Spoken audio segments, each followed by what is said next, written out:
ਰਾਮ ਸਰੂਪ ਅਣਖੀ ਦਾ novel ਕੋਠੇ ਖੜਕ ਸਿੰਘ ਦਾ ਚੌਥਾ ਭਾਗ 15ਵਾਂ ਅੰਗ। ਇੰਤਕਾਲ ਹੋਏ ਨੂੰ 2 ਮਹੀਨੇ ਵੀ ਨਹੀਂ ਲੰਘੇ ਸੀ ਕਿ ਪਿੰਡ 'ਚ ਗੱਲ ਘੁੰਮਣ ਲੱਗੀ। ਅਖੇ ਮੱਲਣ ਦੇ ਜਮਾਈ ਜ਼ਮੀਨ ਵੇਚਣਗੇ। ਸਿਆਣੇ ਆਦਮੀ ਆਖਦੇ ਇਹ ਤਾਂ ਪਹਿਲਾਂ ਹੀ ਦੀਨਾ ਸੀ ਭਾਈ, ਬਗਾਨੇ ਪਿੰਡ ਆ ਕੇ ਵਾਹੀ ਕੌਣ ਕਰਦਾ ਹੁੰਦਾ, ਤੇ ਨਾਲੇ ਧੂਰ ਕੋਟੀਏ ਤਾਂ ਡਾਂਡੇ ਖਾਂਡੇ ਵਾਲੇ ਆਦਮੀ ਐ, ਉਹਨਾਂ ਦੇ ਤਾਂ ਆਪ ਬਥੇਰੀ ਜ਼ਮੀਨ ਹੈ, ਪੈਸੇ ਵੱਟਣਗੇ ਤੇ ਚੱਲ ਮੇਰੇ ਭਾਈ। ਭੈਣੀ ਬਾਗੇ ਵਾਲੇ ਵੀ ਚੰਗੇ ਨੇ ਘਰੋਂ, ਉਹ ਵੀ ਨਹੀਂ ਵਸਦੇ ਦਿੰਦੇ ਇੱਥੇ ਆ ਕੇ। ਕੋਈ ਹੌਂਕਾ ਭਰ ਕੇ ਆਖਦਾ, ਸਮੇਂ ਸਮੇਂ ਦੀ ਗੱਲ ਹੁੰਦੀ ਹੈ।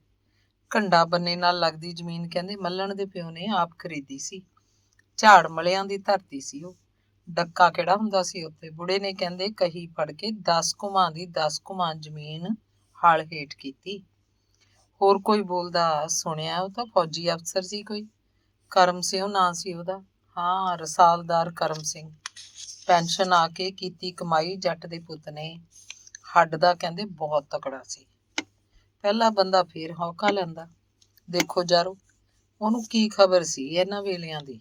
ਉਹਨੇ ਤਾਂ ਆਪਦੀ ਜਾਨ 'ਚ ਜਾਇਦਾਦ ਬਣਾਈ, ਪੁੱਤ ਨੂੰ ਤਕੜਾ ਕੀਤਾ। ਪਰ ਕੀ ਪਤਾ ਸੀ ਭਾਈ, ਮੁੰਡਾ ਤਾਂ ਮੱਲਣ ਦੇ ਵੀ ਗਾਹਾਂ ਹੋਇਆ, ਉਹ ਨਕਸਲਵਾੜੀਆਂ 'ਚ ਆ ਗਿਆ, ਭੰਗ ਦੇ ਭਾਣੇ ਮੁੱਕ ਗਿਆ ਵਿਚਾਰਾ। ਆਪ ਦੇਖ ਲਓ ਹੁਣ, ਬਗਾਨੇ ਪੁੱਤੀ ਵੇਚ ਵੱਟ ਕੇ ਹੋ ਜਾਣਗੇ। ਯਾਦ ਵੀ ਨਹੀਂ ਰਹਿਣਾ ਇੱਕ ਦਿਨ ਵੀ ਕਦੇ ਕੋਈ ਰਸਾਲਦਾਰ ਕਰਮ ਸਿੰਘ ਹੁੰਦਾ ਸੀ ਜਾਂ ਮੱਲਣ ਕੋਈ ਹੁੰਦਾ ਸੀ।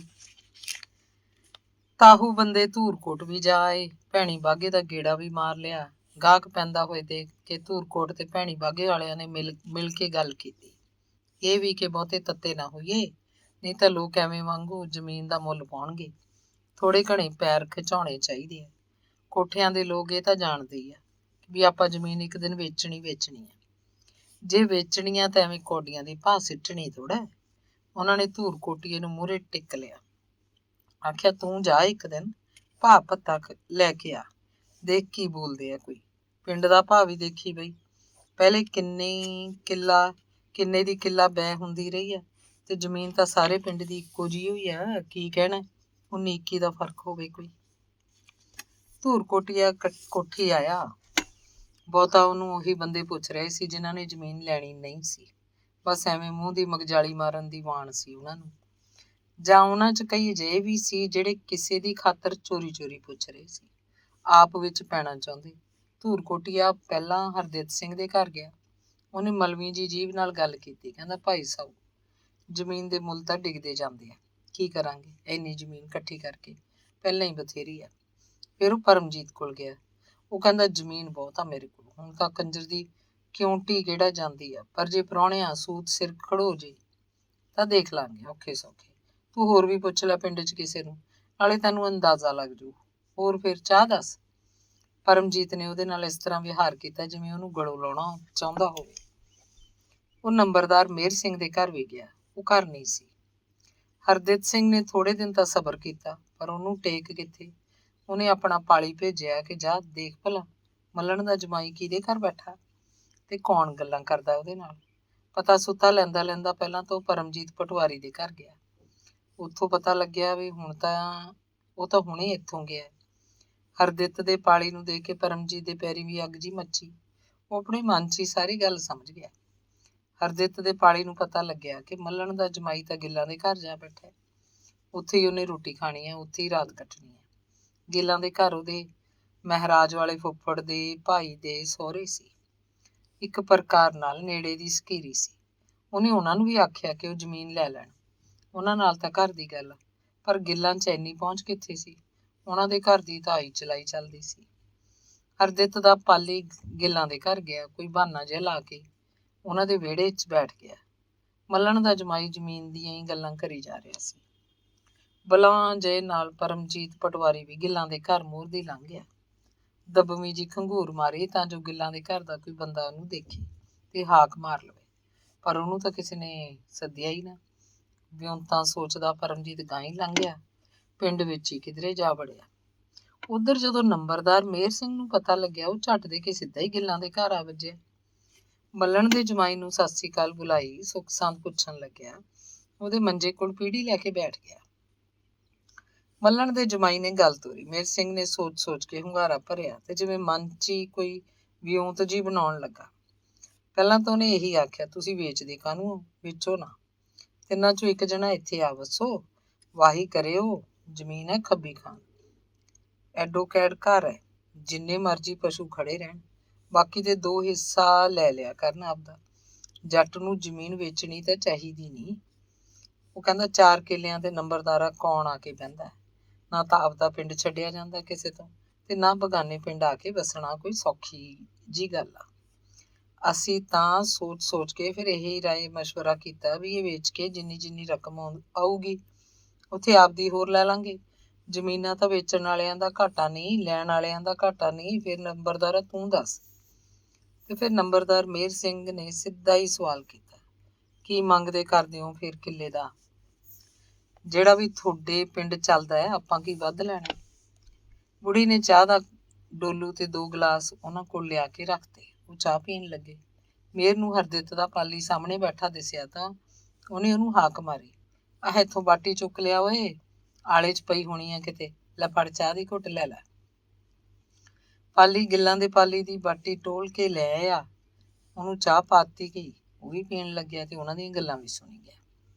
ਮੇਹਰ ਸਿੰਘ ਨੇ ਥੋੜਾ ਜਿਹਾ ਘਟਾ ਕੇ ਕਿੱਲੇ ਦਾ ਮੁੱਲ ਦੱਸਿਆ। ਕਹਿੰਦਾ, ਇੱਥੇ ਤਾਂ ਸਾਡੇ ਪਿੰਡ ਕਈ ਭਾਅ ਚੱਲਦੇ ਆ। ਜਿਮੀ ਵੇਕ ਹੈ, 15,000 ਵੀ, 16, 17 ਵੀ, 20, 22,000 ਤਾਈਂ ਵੀ ਚਲੀ ਜਾਂਦੀ ਹੈ। ਮੱਲਣ ਦਾ ਜਮਾਈ ਚਾਹ ਦੀ ਘੁੱਟ ਭਰ ਕੇ ਦੂਰ ਅਸਮਾਨ ਵੱਲ ਝਾਕਣ ਲੱਗ ਪਿਆ। ਬੇਧਿਆਨਾ ਜਿਹੀ ਬੋਲਿਆ, ਦੇਖੋ ਹੁਣ ਕੋਈ ਗਾਹਕ ਮੂਹਰੇ ਆਇਆ ਫੇਰ ਹੀ ਪਤਾ ਲੱਗੂ। ਗਾਹਕ ਤਾਂ ਕੋਈ ਨਾ ਕੋਈ ਮਗਰ ਲੱਗ ਹੀ ਜਾਊ। ਜਦੋਂ ਮੁੱਲ ਨਿਕਲ ਗਿਆ, ਮੇਹਰ ਸਿੰਘ ਉਹਦੇ ਮੂੰਹ ਵੱਲ ਲਗਾਤਾਰ ਝਾਕੀ ਜਾ ਰਿਹਾ ਸੀ। ਫਿਰ ਪੁੱਛਿਆ, ਤੂੰ ਮੂੰਹੋਂ ਤਾਂ ਬੋਲ, ਕੀ ਪਤਾ ਮੈਂ ਹੀ ਗਾਹਕ ਬੈਠਾ ਹੋਵਾਂ। ਸਾਡੇ ਪਿੰਡਾਂ ਦਾ ਤੇ ਤੁਹਾਡੇ ਪਿੰਡਾਂ ਦਾ ਫਿਰ ਬਹੁਤ ਫਰਕ ਆ। ਤੁਹਾਡੇ ਪਿੰਡ ਕੀ ਮੁੱਲ ਆ ਕਿੱਲੇ ਦਾ? ਧੂਰਕੋਟ ਦਾ ਪਰਸੋਂ ਸੌਦਾ ਹੋਇਆ, ਲੈ ਸੁਣ ਲੈ ਗੱਲ, 30,000 ਕਿੱਲੇ ਨੂੰ। ਨੇੜੇ ਦੇ ਪਿੰਡਾਂ 'ਚ ਕਾਨੇ ਕੇ, ਧੌਲਾ, ਹੰਡਿਆਏ, ਪੱਖੋ, ਰੂੜੇ ਕੀ ਸਭ ਇਹੀ ਭਾਅ ਹੈ। ਨਹਿਰੀ ਜ਼ਮੀਨਾਂ ਦਾ ਕਿਸੇ ਦਾ 2,000 ਘੱਟ, ਕਿਸੇ ਦਾ ਵੱਧ। ਮੇਹਰ ਸਿੰਘ ਨੇ ਅੰਦਾਜ਼ਾ ਲਾ ਲਿਆ ਕਿ ਉਹ ਕਿੱਲੇ ਦਾ 28-30,000 ਮੰਗਦਾ ਹੈ। 25-26 ਤੇ ਸੌਦਾ ਹੋ ਸਕਦਾ ਹੈ। ਊਠ ਖੜਾ ਹੋਇਆ, ਪ੍ਰਾਹੁਣੇ ਨਾਲ ਹੱਥ ਮਿਲਾਇਆ, ਜਾਣ ਲੱਗਿਆ। ਕਹਿੰਦਾ, ਤੇਰਾ ਸੌਦਾ ਬਣ ਜੂ, ਬਸ ਮੈਂ ਤੇਰੀ ਭਾਵ ਲੈ ਲਈ। ਹੱਸਦਾ ਹਸਾਉਂਦਾ ਜਿਹਾ ਮੇਹਰ ਸਿੰਘ ਉਹਨਾਂ ਦੇ ਘਰੋਂ ਚਲਾ ਗਿਆ। ਮੇਹਰ ਸਿੰਘ ਦੇ ਨਾਲ ਹੀ ਹਰਦਿੱਤ ਸਿੰਘ ਦਾ ਪਾਲੀ ਉੱਠਿਆ, ਕੱਪੜੇ ਝਾੜਦਾ ਉਹਨਾਂ ਦੇ ਘਰੋਂ ਬਾਹਰ ਹੋ ਗਿਆ। ਪ੍ਰਾਹੁਣੇ ਨੇ ਬੁੜੀ ਨੂੰ ਪੁੱਛਿਆ, ਅੰਮਾ ਜੀ ਇਹ ਮੁੰਡਾ ਕੌਣ ਸੀ? ਇਹ ਪਾਲੀ ਸੀ ਹਰਦਿੱਤ ਦਾ। ਮੈਂ ਤਾਂ ਬੁੱਝ ਗਈ, ਤੈਨੂੰ ਨਹੀਂ ਪਤਾ ਸਾਊ ਇਹ ਕਿਵੇਂ ਆਇਆ ਸੀ? ਭੇਤ ਛੇਤ ਲੈਂਦੇ ਫਿਰਦੇ ਆ ਸਭ। ਬੁੜੀ ਨੇ ਕਿਹਾ, ਅੱਛਾ ਤਾਂ ਹਰਦਿੱਤ ਸਿੰਘ ਵੀ ਗਾਹਕ ਹੀ ਸਮਝੋ। ਪ੍ਰਾਹੁਣੇ ਨੂੰ ਸੋਝੀ ਆਈ ਕਿ ਬੰਦੇ ਤਾਂ ਮਗਰ ਲੱਗੇ ਫਿਰਦੇ ਆ। ਜ਼ਮੀਨ ਤਾਂ ਭਾਈ ਭੱਜ ਲੈਣਗੇ ਲੋਕ, ਅੱਜ ਕੱਲ ਪੈਸੇ ਦਾ ਕੋਈ ਤੋੜਾ ਨਹੀਂ ਜੱਟਾਂ ਕੋਲ। ਆ ਜਿਹੜੇ ਗੇੜੇ ਮਾਰਦੇ ਫਿਰਦੇ ਆ ਸਭ ਤਾਹੂ ਨੇ, ਐਵੇਂ ਪੈਰ ਖਚਿਆਉਣਗੇ। ਪਹਿਲਾਂ ਤੂੰ ਤਕੜਾ ਰਹੀ, ਪੈਰ ਰੱਖ ਕੇ ਗੱਲ ਕਰੀ, ਜ਼ਮੀਨ ਵਿਕਣੋਂ ਨਹੀਂ ਰਹਿੰਦੀ ਤੇਰੀ। ਬੁੜੀ ਨੇ ਉਹਨੂੰ ਪੱਕਾ ਕਰਤਾ। ਹਰਦਿੱਤ ਦਾ ਪਾਲੀ ਚੱਕਵੇਂ ਪੈਰੀਂ ਘਰ ਨੂੰ ਤੁਰਿਆ ਜਾ ਰਿਹਾ ਸੀ। ਸੱਥ 'ਚ 3-4 ਮੁੰਡੇ ਖੜੇ ਕੋਈ ਗੱਲ ਕਰ ਰਹੇ ਸੀ। ਤਿੰਨੇ ਚਾਰੇ ਪੜ੍ਹੇ ਲਿਖੇ ਮੁੰਡੇ। ਹਰਿੰਦਰ ਦੀ ਨਿਗਾਹ ਪਾਲੀ ਤੇ ਪਈ ਤਾਂ ਉਹਨੇ ਝੱਟ ਪੁੱਛ ਲਿਆ, ਓਏ ਕਿੱਧਰੋਂ ਆਇਆ ਇਸ ਵੇਲੇ? ਗਿੱਲਾਂ ਦੇ ਜਾ ਕੇ ਆਇਆ, ਉਹ ਤੁਰਿਆ ਜਾਂਦੇ ਕਹਿ ਗਿਆ। ਗੱਲ ਤਾਂ ਸੁਣ, ਸਾਲਾ ਭੱਜਿਆ ਜਾਂਦਾ। ਪਾਲੀ ਖੜ ਗਿਆ, ਕਹਿੰਦਾ, ਹੈਂ ਕਿਵੇਂ ਗਿਆ ਸੀ ਗਿੱਲਾਂ ਦੇ? ਹਰਿੰਦਰ ਨੇ ਉਹਦੀ ਬਾਂਹ ਫੜ ਰੱਖੀ ਸੀ। ਬੁੜੇ ਨੇ ਭੇਜਿਆ ਸੀ, ਮੱਲਣ ਕਾ ਪ੍ਰਾਹੁਣਾ ਆਇਆ ਹੋਇਆ ਨਾ, ਧੂਰਕੋਟ ਵਾਲਾ, ਉਹਦੇ ਮਗਰ ਭੇਜਿਆ ਸੀ, ਉਹ ਜ਼ਮੀਨ ਵੇਚਦਾ ਹੈ। ਪਾਲੀ ਬਾਂਹ ਛੁਡਾ ਕੇ ਸਿਰ ਮੁੱਧ ਭੱਜ ਗਿਆ। ਹਰਿੰਦਰ ਮੁੰਡਿਆਂ 'ਚ ਆ ਕੇ ਖੜ ਗਿਆ, ਪਰ ਹੁਣ ਉਹਦਾ ਚਿਹਰਾ ਗੰਭੀਰ ਸੀ, ਜਿਵੇਂ ਕੁਝ ਡੂੰਘੀ ਸੋਚਾਂ 'ਚ ਪੈ ਗਿਆ ਹੋਵੇ। ਮੁੰਡਿਆਂ ਦੀ ਗੱਲ ਵੱਲ ਉਹਦਾ ਬਿਲਕੁਲ ਹੀ ਧਿਆਨ ਨਹੀਂ ਰਹਿ ਗਿਆ ਸੀ। ਉਹਨੂੰ ਚੁੱਪ-ਚੁਪੀਤਾ ਦੇਖ ਕੇ ਮੁੰਡੇ ਪਹਿਲਾਂ ਤਾਂ ਆਪ ਹੀ ਚੁੱਪ ਹੋ ਗਏ, ਫਿਰ ਉਹਦੇ ਚਿਹਰੇ ਵੱਲ ਦੇਖਣ ਲੱਗੇ ਤੇ ਫਿਰ ਇੱਕ ਮੁੰਡਾ ਹੱਸਿਆ, ਸਾਲਿਆ ਮੂੰਹ ਕਿਵੇਂ ਕਰ ਲਿਆ? ਓਏ ਮਿੰਟਾਂ 'ਚ ਦੀ ਕੀ ਹੋ ਗਿਆ ਤੈਨੂੰ? ਹਰਿੰਦਰ ਆਪ ਵੀ ਰੁੱਖੀ ਮਿੱਸੀ ਜੀ ਹਾਸੀ ਹੱਸਿਆ, ਫਿਰ ਚੁੱਪ ਕਰ ਗਿਆ। ਉਹਨੂੰ ਆਪਣੀ ਦਾੜੀ ਦੇ ਨਿੱਕੇ ਲੂਆਂ ਨੂੰ ਪਲੋਸ ਰਿਹਾ ਸੀ, ਜਿਵੇਂ ਆਪਣੇ ਆਪ 'ਚ ਹੀ ਕੋਈ ਫਿਕਰ ਲਾ ਬੈਠਾ ਹੋਵੇ। ਉਹਦੀਆਂ ਅੱਖਾਂ ਬੇਮਲੂਮੀਆਂ ਗਹਿਰੀਆਂ ਹੋ ਚੁੱਕੀਆਂ ਸੀ। ਉਹਨੇ ਆਪਣਾ ਨੱਕ ਘੁੱਟ ਕੇ ਫਿਰ ਛੰਡ ਕੇ ਅੰਦਰ ਨੂੰ ਖਿੱਚਵਾਂ ਸਾਹ ਲਿਆ। ਕਹਿੰਦਾ, ਹਾਂ ਫਿਰ? ਮੁੰਡੇ ਹੱਸ ਪਏ। ਇੱਕ ਜਣਾ ਕਹਿੰਦਾ, ਫੇਰ ਕੀ ਕੰਜਰ ਦੇ ਆ, ਗੱਲ ਤਾਂ ਮੁੱਕ ਵੀ ਗਈ। ਮੁੰਡੇ ਘਰਾਂ ਨੂੰ ਚਲੇ ਗਏ। ਹਰਿੰਦਰ ਦੱਬਿਆ ਗੁੱਸਾ ਮਨ 'ਚ ਲੈ ਕੇ ਘਰ ਪਹੁੰਚਿਆ। ਉਹ ਪਾਲੀ ਦਾ ਪਤਾ ਨਹੀਂ ਕਿੱਥੇ ਸੀ। ਹਰਿੰਦਰ ਪਿਓ ਨੂੰ ਕੁੱਦ ਕੇ ਪੈ ਗਿਆ। ਬਾਪੂ, ਤੈਨੂੰ ਪਹਿਲਾਂ ਵੀ ਮੈਂ ਕਿੰਨੀ ਵਾਰੀ ਸਮਝਾਇਆ ਵੀ ਆਪਾਂ ਹੋਰ ਜ਼ਮੀਨ ਬਹਿ ਨਹੀਂ ਲੈਣੀ। ਤੂੰ ਫੇਰ ਨਹੀਂ ਛੱਡਦਾ ਲਾਲਚ ਜ਼ਮੀਨ ਦਾ। ਕਿਉਂ ਭੇਜਿਆ ਸੀ ਪਾਲੀ ਗਿੱਲਾਂ ਦੇ ਘਰ? ਉਹ ਤਾਂ ਊਂ ਗਿਆ ਸੀ। ਉਹ ਤਾਂ ਕੀ, ਮੈਨੂੰ ਸਭ ਪਤਾ ਹੈ। ਬੱਲਣ ਤੇ ਜਮਾਈ ਹੁਣ ਜ਼ਮੀਨ ਬੈਕ ਕਰਨਗੇ, ਬਸ ਉਹ ਤੂੰ ਨਹੀਂ ਲੈਣੀ। ਇੱਕ ਵਾਰ ਆਖਤਾ ਫਿਰ ਘਰ 'ਚ ਕਲੇਸ਼ ਛਿੜੂਗਾ। ਹਰਦਿਤ ਸਿੰਘ ਕੁਝ ਢਾਲਾ ਹੋ ਕੇ ਪਰ ਸਿਆਣਪ ਦਿਖਾਉਂਦਾ ਕਹਿਣ ਲੱਗਿਆ, ਚੱਲ ਨਹੀਂ ਲੈਂਦੇ ਬੈ, ਮੰਨ ਲਈ ਤੇਰੀ ਗੱਲ, ਪਰ ਬੈਂਕ 'ਚ ਪਿਆ ਪੈਸਾ ਦੱਸ ਕੀ ਕਰਨਾ ਹੁਣ? 5-6 ਰੁਪਈਏ ਸੈਂਕੜਾ ਕੋਈ ਵਿਆਜ ਹੁੰਦਾ ਹੈ। ਉਹੀ ਜ਼ਮੀਨ ਦੇ 4 ਡਲੇ ਖਰੀਦ ਲਈਏ ਤਾਂ ਸਿਉਣਾ ਹੈ ਨਿਰਾ। ਜ਼ਮੀਨ ਸਿਉਣਾ ਹੁੰਦੀ ਹੈ, ਅੱਗੇ ਤੇਰੀ ਮਰਜ਼ੀ ਹੈ। ਮੈਂ ਤਾਂ ਹਿੱਕ ਤੇ ਧਰ ਕੇ ਲੈ ਨਹੀਂ ਜਾਣਾ। ਇਹ ਸਾਰਾ ਕੁਛ ਤੇਰਾ ਹੀ ਹੈ, ਸਭ ਤੂੰ ਸੋਚ ਲੈ ਹੁਣ। ਬਸ ਸੋਚਿਆ ਹੀ ਹੈ, ਆਪਾਂ ਨਹੀਂ ਲੈਣੀ ਜ਼ਮੀਨ। ਹਰਿੰਦਰ ਸਿੰਘ ਪਹਿਲਾਂ ਵਾਲੀ ਅੜੀ ਕਾਇਮ ਸੀ। ਮੁੰਡੇ ਦਾ ਵਿਗੜਿਆ ਰੂਪ ਦੇਖ ਕੇ ਹਰਦਿਤ ਚੁੱਪ ਹੋ ਗਿਆ। ਅੰਗ 16ਵਾਂ। ਜ਼ਮੀਨ ਦਾ ਮੁੱਲ ਤੋੜਨ ਪਿੱਛੇ ਕਈ ਦਿਨ ਘੈਂਸ ਹੁੰਦੀ ਰਹੀ। ਧੂਰ ਕੋਟੀਆ ਉਸ ਦਿਨ ਦਾ ਹੀ ਗਿੱਲਾਂ ਦੇ ਘਰ ਡਟ ਕੇ ਬੈਠਾ ਹੋਇਆ ਸੀ। ਸਾਰੀ 12 ਕਿੱਲੇ ਦਾ ਮੁੱਲ ਤਾਂ ਜ਼ਿਆਦਾ ਬਣਦਾ ਸੀ। ਇੱਕ ਜਣਾ ਕੋਈ ਇਕੱਲਾ ਤਾਂ ਇੰਨੀ ਜ਼ਮੀਨ ਲੈਣ ਦੀ ਪਹੁੰਚ ਹੀ ਨਹੀਂ ਸੀ। ਅਖੀਰ ਸੌਦਾ ਹੋ ਗਿਆ। ਭਾਈ ਰੂਪੇ ਵਾਲੀ 4 ਕਿੱਲੇ ਪਰਮਜੀਤ ਪਟਵਾਰੀ ਨੇ ਲੈ ਲਈ, 20,000 ਕਿੱਲੇ ਦੇ ਹਿਸਾਬ। ਘੋਡਾ ਬੰਨੇ ਨਾਲ ਲੱਗਦਾ ਟਾਹਲੀ ਵਾਲਾ 8 ਕਿੱਲੇ ਦਾ ਖੇਤ 2 ਜਣਿਆਂ ਨੇ ਰਲ ਕੇ ਲੈ ਲਿਆ ਸਾਂਝਾ। ਇਹ ਜ਼ਮੀਨ ਬਹੁਤ ਉਪਜਾਊ ਸੀ। ਭਾਈ ਰੂਪੇ ਵਾਲੀ ਨਾਲੋਂ ਇਹਦਾ ਫਰਕ ਸੀ। ਇਹਦਾ ਮੁੱਲ ਟੁੱਟਿਆ 25,000 ਕਿੱਲਾ। 2 ਜਣਿਆਂ ਨੇ 4-4 ਕਿੱਲੇ ਕਰ ਲਈ। ਇੱਕ ਤਾਂ ਸੀ ਨੰਬਰਦਾਰ ਮੇਹਰ ਸਿੰਘ, ਦੂਜਾ ਧੀਰਥ ਸਿੰਘ। ਫੂਲ ਤਹਿਸੀਲਦਾਰ ਦੀ ਕਚਹਿਰੀ 'ਚ ਜਾ ਕੇ ਰਕਮ ਧਾਰਤੀ ਗਈ। ਬੈ ਦੀਆਂ ਰਜਿਸਟਰੀਆਂ ਹੋ ਗਈਆਂ। ਤਹਿਸੀਲਦਾਰ ਦੀ ਕਚਹਿਰੀ 'ਚ 3 ਕੁੜੀਆਂ 3 ਜਮਾਈ ਹਾਜ਼ਰ ਹੋਏ, ਪਰਮਜੀਤ, ਮੇਹਰ ਤੇ ਧੀਰਥ। ਪਿੰਡ ਦਾ ਸਰਪੰਚ ਤੇ 3-4 ਬੰਦੇ ਹੋਰ ਵੀ। ਰਜਿਸਟਰੀਆਂ ਉੱਤੇ ਤਹਿਸੀਲਦਾਰ ਦੇ ਦਸਤਖਤ ਹੋਣ ਪਿੱਛੋਂ ਸਾਰੇ ਜਣੇ ਇੱਕ ਹੋਟਲ ਵਿੱਚ ਜਾ ਵੜੇ। ਚਾਹ ਨਾਲ ਜਲੇਬੀਆਂ ਖਾਧੀਆਂ ਗਈਆਂ, ਤੱਤੀਆਂ। ਸਭ ਜਣੇ ਹੱਸ ਗੱਲਾਂ ਕਰ ਰਹੇ ਸੀ, ਚਾਬੜਾਂ ਪਾਉਂਦੇ। ਜਮਾਈ ਤਾਂ ਜਿਵੇਂ ਕਿਸੇ ਨਸ਼ੇ 'ਚ ਹੋਣ। ਨਸ਼ਾ ਤਾਂ ਪਰਮਜੀਤ, ਮੇਹਰ ਤੇ ਧੀਰਥ ਨੂੰ ਵੀ ਸੀ। ਜ਼ਮੀਨ ਬੈ ਲਈ ਸੀ। ਇਹ ਕੋਈ ਛੋਟਾ ਨਸ਼ਾ। 3 ਕੁੜੀਆਂ ਨੇ ਚਾਹ ਤਾਂ ਪੀ ਲਈ, ਪਰ ਜਲੇਬੀ ਦੀ ਇੱਕ ਸਾਖ ਵੀ ਮੂੰਹ 'ਚ ਨਹੀਂ ਪਾਈ। ਹੱਸੀਆਂ ਬੋਲੀਆਂ ਵੀ ਨਹੀਂ। 3 ਦੀਆਂ ਅੱਖਾਂ ਖੁਸ਼ਕ ਸਨ, ਜਿਵੇਂ ਉਹਨਾਂ 'ਚ ਪਾਣੀ ਹੋਵੇ ਹੀ ਨਾ।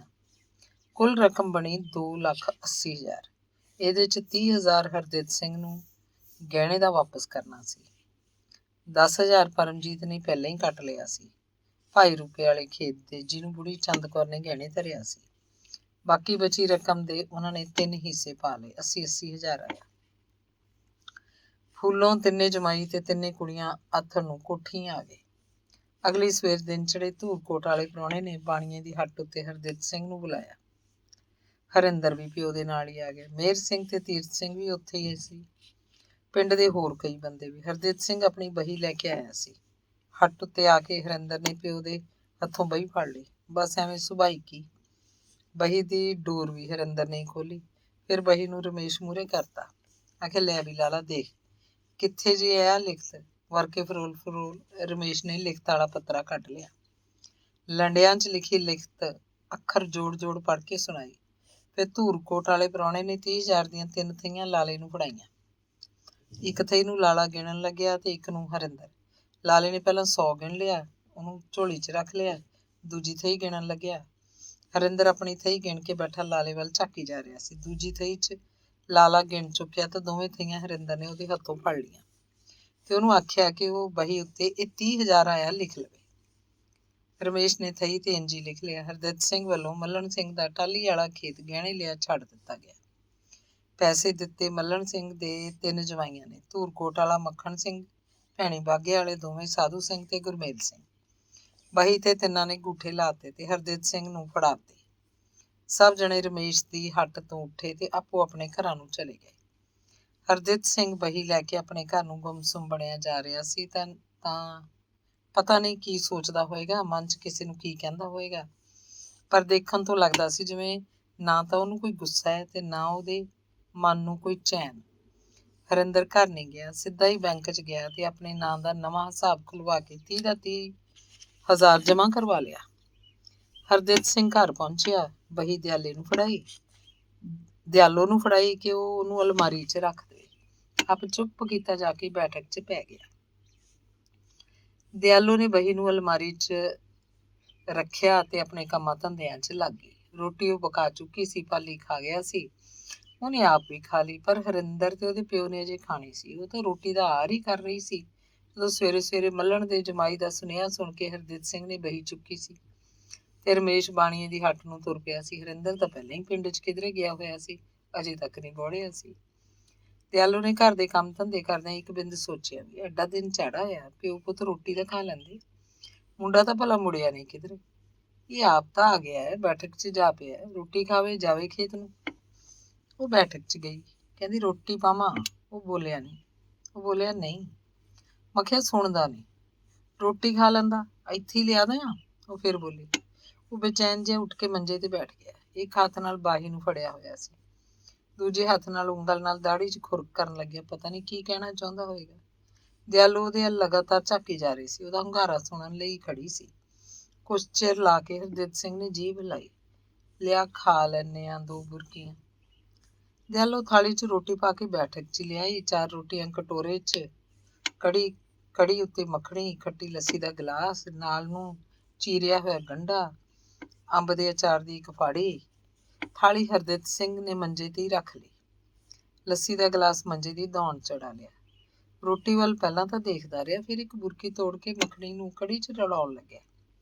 ਲਿਬੜੀ ਬੁਰਕੀ ਮੂੰਹ 'ਚ ਪਾ ਲਈ, ਨਾਲ ਦੀ ਨਾਲ ਲੱਸੀ ਦੀ ਘੁੱਟ ਭਰੀ, ਜਿਵੇਂ ਬੁਰਕੀ ਮਸਾਂ ਹੀ ਸੰਘੋਂ ਹੇਠ ਉਤਰੀ ਹੋਵੇ। ਖਾਸਾ ਚਿਰ ਲਾ ਕੇ ਉਹਨੇ ਇੱਕ ਰੋਟੀ ਖਾਧੀ। ਗੰਢੇ ਦੀ ਇੱਕ ਨਿੱਕੀ ਫਾਕੜ ਮੂੰਹ 'ਚ ਪਾ ਲਈ, ਅੰਬ ਨੂੰ ਛੇੜਿਆ ਹੀ ਨਹੀਂ। ਕੜੀ ਦੇ ਕਟੋਰੇ 'ਚ 2 ਘੁੱਟਾਂ ਭਰੀਆਂ ਤੇ ਲੱਸੀ ਦਾ ਅੱਧਾ ਗਲਾਸ ਪੀ ਕੇ ਥਾਲੀ ਪਰਾਂ ਮੇਜ਼ ਤੇ ਰੱਖਤੀ। ਦਿਆਲੂ ਨੂੰ ਹਾਕ ਨਹੀਂ ਮਾਰੀ, ਉਵੇਂ ਦਾ ਉਵੇਂ ਮੰਜੀ ਤੇ ਟੇਢਾ ਹੋ ਗਿਆ ਤੇ ਛੱਤ ਵੱਲ ਝਾਕਣ ਲੱਗਿਆ। ਦਿਆਲੂ ਇੱਕ ਰੋਟੀ ਹੋਰ ਲੈ ਕੇ ਆਈ ਤੇ ਪਾਣੀ ਦੀ ਕੜਵੀ।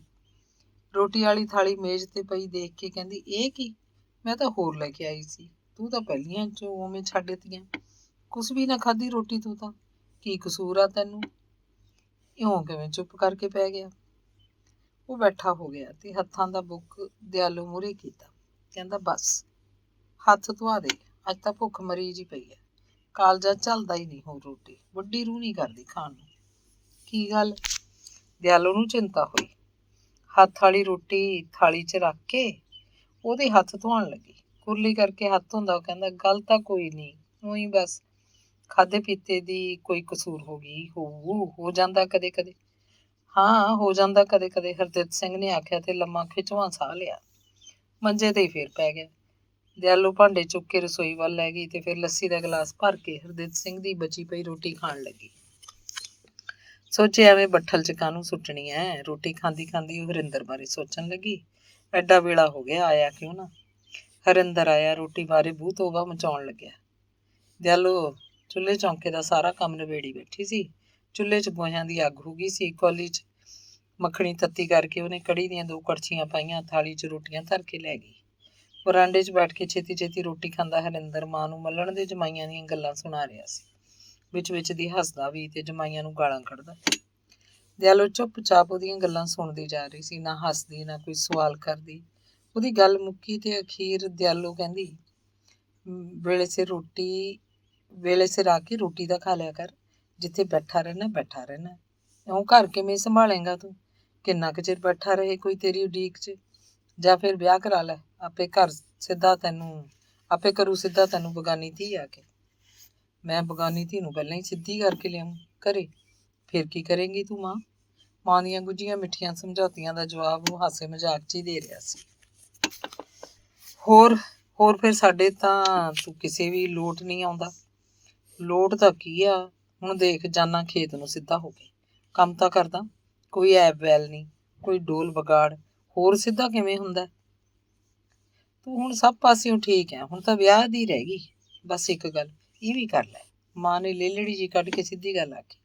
ਉਹ ਫੇਰ ਹੱਸ ਪਿਆ। ਇਹ ਕੋਈ ਗੱਲ ਹੋਈ ਮਾਂ? ਵਿਆਹ ਕੀ ਜ਼ਰੂਰੀ ਹੈ ਹਾਲੇ? ਹੁਣੇ ਕੀ ਬੁੜਾ ਹੋ ਗਿਆ ਮੈਂ? ਕਰਵਾ ਲੂੰਗਾ ਵਿਆਹ ਵੀ, ਤੈਨੂੰ ਨਹੀਂ ਮਰਨ ਦਿੰਦਾ। ਇਹੀ ਜੀ ਪਟਾਕੇ ਅਰਗੀ ਨੂੰ ਲਿਆ ਕੇ ਦੇਣ। ਦਿਆਲੂ ਨੂੰ ਮੁੰਡੇ ਦੀ ਖਿੱਚ ਚੜਨ ਲੱਗੀ। ਭਤੀਜਦਾ ਹੀ ਨਹੀਂ ਇਹ ਤਾਂ ਕਿਸੇ ਗੱਲ ਨੂੰ। ਤੇ ਫਿਰ ਹਰਿੰਦਰ ਨੇ ਰੋਟੀ ਖਾ ਕੇ ਹੱਥ ਧੋਤੇ ਪੁੱਛਣ ਲੱਗਿਆ, ਨੇਕ ਕਦ ਗਿਆ ਖੇਤ ਨੂੰ? ਘਰੇ ਕਦੋਂ ਆਇਆ ਸੀ? ਦਿਆਲੂ ਨੇ ਚੁੰਨੀ ਦਾ ਪੱਲਾ ਫੜ ਕੇ ਨੱਕ ਘੁੱਟਿਆ ਕਿ ਘਗਿਆਏ ਜੇ ਬੋਲ 'ਚ ਦੱਸਿਆ, ਉਹ ਤਾਂ ਉਦੋਂ ਆ ਗਿਆ ਸੀ, ਚਾਹ ਪੀਤੀ ਉੱਠ ਗਿਆ, ਕਹੀ ਲੈ ਗਿਆ ਨਾਲ। ਕੀ ਕਹਿੰਦਾ? ਕਹਿੰਦਾ ਮੈਂ ਤਾਂ ਜਾਣਾ, ਹਰਿੰਦਰ ਨੂੰ ਕਹਿ ਦੀ ਆ ਜਾਊਗਾ, ਟਰੈਕਟਰ ਲੈ ਆਵੇ ਟਰਾਲੀ ਜੋੜ ਕੇ। ਹਰਿੰਦਰ ਨੇ ਟਰੈਕਟਰ ਨੂੰ ਸਟਾਰਟ ਕੀਤਾ। ਟਰਾਲੀ ਕੱਲ੍ਹ ਦੀ ਪਈ ਸੀ, ਖੇਤ ਨੂੰ ਚੱਲ ਪਿਆ। ਦਿਆਲੋ ਉਹਨੂੰ ਘਰੋਂ ਨਿਕਲਦੇ ਨੂੰ ਖਾਸਾ ਚਿਰ ਖੜੀ ਦੇਖਦੀ ਰਹੀ। ਟਰੈਕਟਰ ਦੀ ਆਵਾਜ਼ ਸੁਣਨੋਂ ਹਟੀ ਤਾਂ ਬੈਠਕ 'ਚ ਹਰਦਿਤ ਸਿੰਘ ਕੋਲ ਆਈ। ਉਹ ਪਿਆ ਸੀ, ਸੁੱਤਾ ਨਹੀਂ, ਖਾਲੀ ਖਾਲੀ ਅੱਖਾਂ ਨਾਲ ਬੈਠਕ ਦੀਆਂ ਕੰਧਾਂ ਵੱਲ ਝਾਕ ਰਿਹਾ ਸੀ। ਦਿਆਲੋ ਆਈ ਤਾਂ ਹੌਲੀ ਹੌਲੀ ਥੱਕਿਆ ਜਿਹਾ ਮੰਜੇ ਤੋਂ ਉੱਠ ਖੜਾ, ਪੈਰਾਂ ਦੇ ਜੋੜੇ ਪਾ ਲਏ, ਪੱਗ ਢਾਹ ਕੇ ਕੇਸਾਂ ਦੇ ਜੂੜੇ ਨੂੰ ਦੁਬਾਰਾ ਬੰਨ੍ਹਣ ਲੱਗਿਆ। ਜੂੜਾ ਕਰਕੇ ਉਹਨੇ ਹੱਥਾਂ 'ਚ ਪੱਗ ਫੜੀ ਤੇ ਉਵੇਂ ਦੀ ਉਵੇਂ ਗੋਡਿਆਂ ਤੇ ਰੱਖ ਲਈ। ਦਿਆਲੋ ਵੱਲ ਝਾਕਣ ਲੱਗਿਆ, ਜਿਵੇਂ ਕੁਝ ਕਹਿਣਾ ਚਾਹੁੰਦਾ ਹੋਵੇ ਤੇ ਜਿਵੇਂ ਉਹਦੇ ਮੂੰਹ ਕੋਈ ਗੱਲ ਨਿਕਲ ਨਾ ਰਹੀ ਹੋਵੇ। ਉਹ ਹਰਖ ਨਾਲ ਇੰਨਾ ਗਲ ਤੱਕ ਭਰਿਆ ਪਿਆ ਸੀ ਤੇ ਉਹਨੂੰ ਸਮਝ ਨਹੀਂ ਆ ਰਹੀ ਸੀ ਕਿ ਉਹ ਕੀ ਗੱਲ ਕਰੇ ਕੀ ਨਾ ਕਰੇ। ਦਿਆਲੋ ਵੀ ਜਿਵੇਂ ਉਹਦੇ ਕੋਲ ਕੁਝ ਕਹਿਣ ਆਈ ਹੋਵੇ ਪਰ ਕੁਝ ਕਹਿ ਨਾ ਸਕਦੀ ਹੋਵੇ। ਕੀ ਕਹੇ? ਇਹ ਕਿਹੜਾ ਕੋਈ ਨਵੀਂ ਗੱਲ ਸੀ। ਇਸ ਤਰ੍ਹਾਂ ਦੀਆਂ ਗੱਲਾਂ ਦਾ ਉਹਨਾਂ ਦੋਵਾਂ ਨੇ ਹਰਿੰਦਰ ਨਾਲ ਕਈ ਵਾਰੀ ਕੀਤੀਆਂ ਸੀ, ਪਰ ਉਹ ਕਿਸੇ ਵੀ ਢੱਬ ਸਿਰ ਨਹੀਂ ਸੀ ਆਇਆ। ਹਾਸੇ ਮਜ਼ਾਕ 'ਚ ਗੱਲ ਨੂੰ ਲੈ ਜਾਂਦਾ। ਅੱਜ ਵਾਂਗ ਹੀ ਹਰਦਿਤ ਸਿੰਘ ਨੇ ਨਵੇਂ ਹਰਖ ਦਾ ਦਿਆਲੋ ਨੂੰ ਕੋਈ ਇਲਮ ਨਹੀਂ ਸੀ।